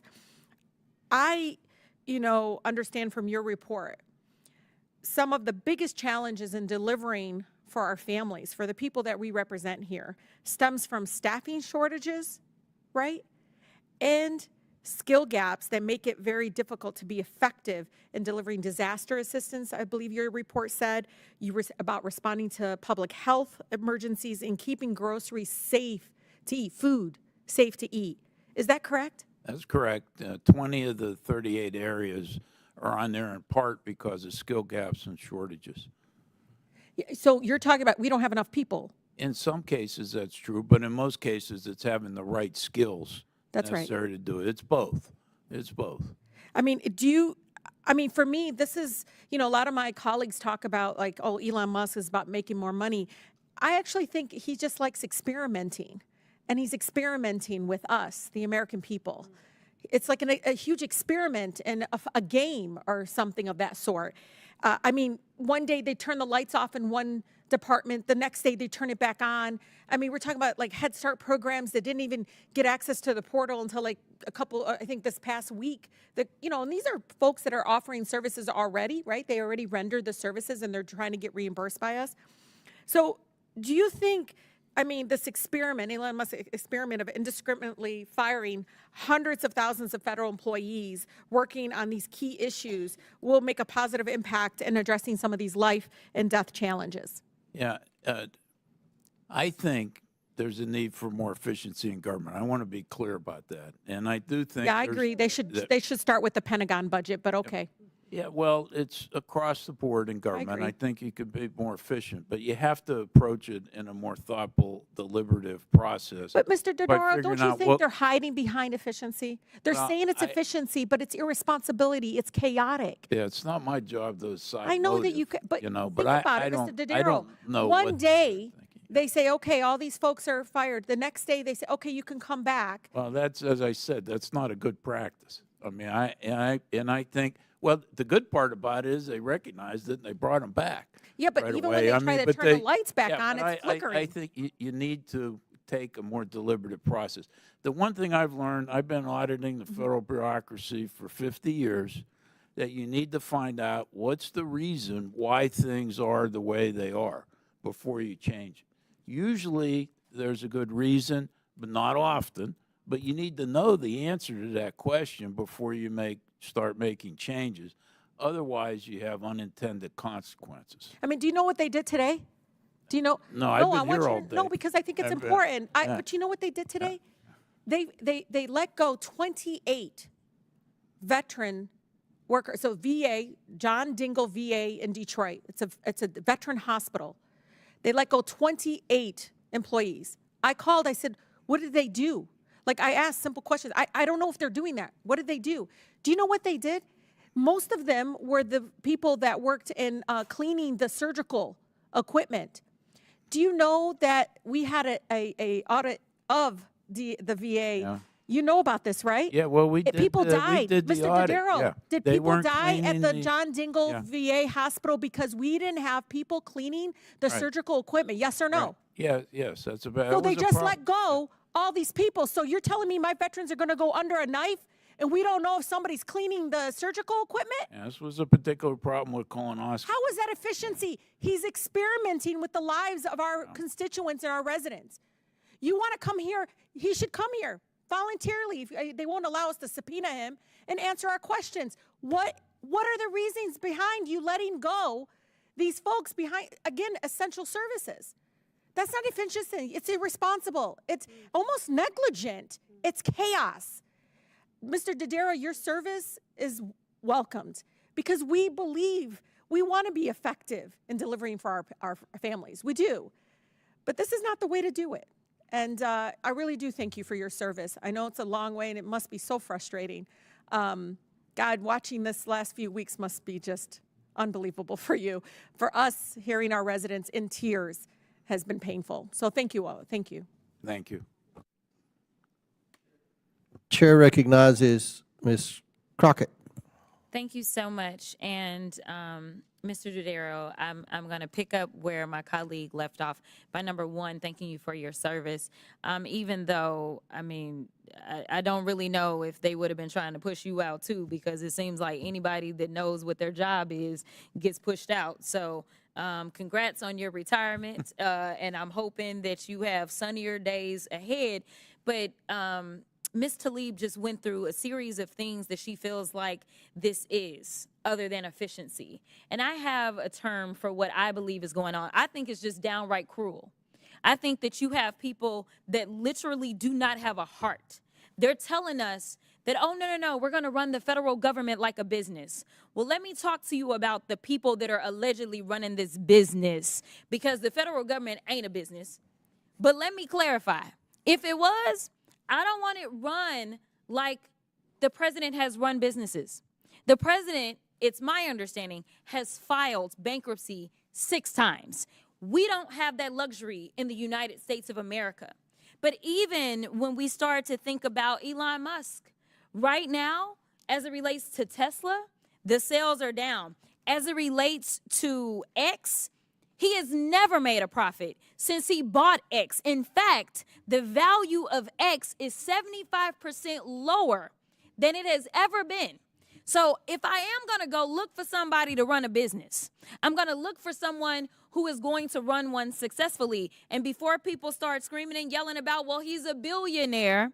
Yeah, when you know the right people and they'll just give you money, then you can become a billionaire too. And maybe one day all of us will have that kind of access. But until then, I want to talk about the fact that congressional Republicans, again, as it's been stated, they don't care about government efficiency. no more than they care about government services and programs that constituents rely on. And just like Elon is hiding from this committee, Republicans are now hiding from their constituents. Under the current Republican budget proposal, 166,000 people in the chairman's district could lose their Medicaid benefits, including more than 70,000 children. The same for the chairwoman of the DOJ subcommittee. Under the current budget proposal, 120,000 people in her district could lose Medicaid benefits, including 75,000 children. This is what efficiency looks like to Republicans, selling out their own constituents to pass tax cuts for their billionaire donors and friends. And rather than taking GAO's recommendations and discussing how Congress can help make federal employees and agencies more efficient, effective, and supported, they're firing probationary federal employees, which again, in my opinion, has led to planes actually falling out of the sky. But nevertheless, which is crazy because no one has been more unproductive than the Republicans on the Oversight Committee. Nevertheless, Mr. Dodaro, of the 38 high-risk areas in GAO's 2025 report, more than half are due in part to staffing or skills gaps, which you've already discussed. In your written testimony to the committee, you stated, quote, "When we have seen progress on high-risk issues, it has typically involved three essential elements: congressional action or oversight, commitment from top leaders at agencies, and active involvement by the Office of Management and Budget. In your opinion, has Congress done enough to ensure the mass indiscriminate purging of federal workforce doesn't, quote, impede the government from cost effectively serving the public and achieving desired results? Yes or no?" Well, I talked before about telling the truth, the whole truth, and nothing but the truth. Sometimes it's not a yes or no. I think Congress should get more engaged and proactive in this area. I've always encouraged administrations in the past to consult Congress in making some changes. Many of these things deal with laws that Congress passed, and I think Congress needs to get more active. I agree.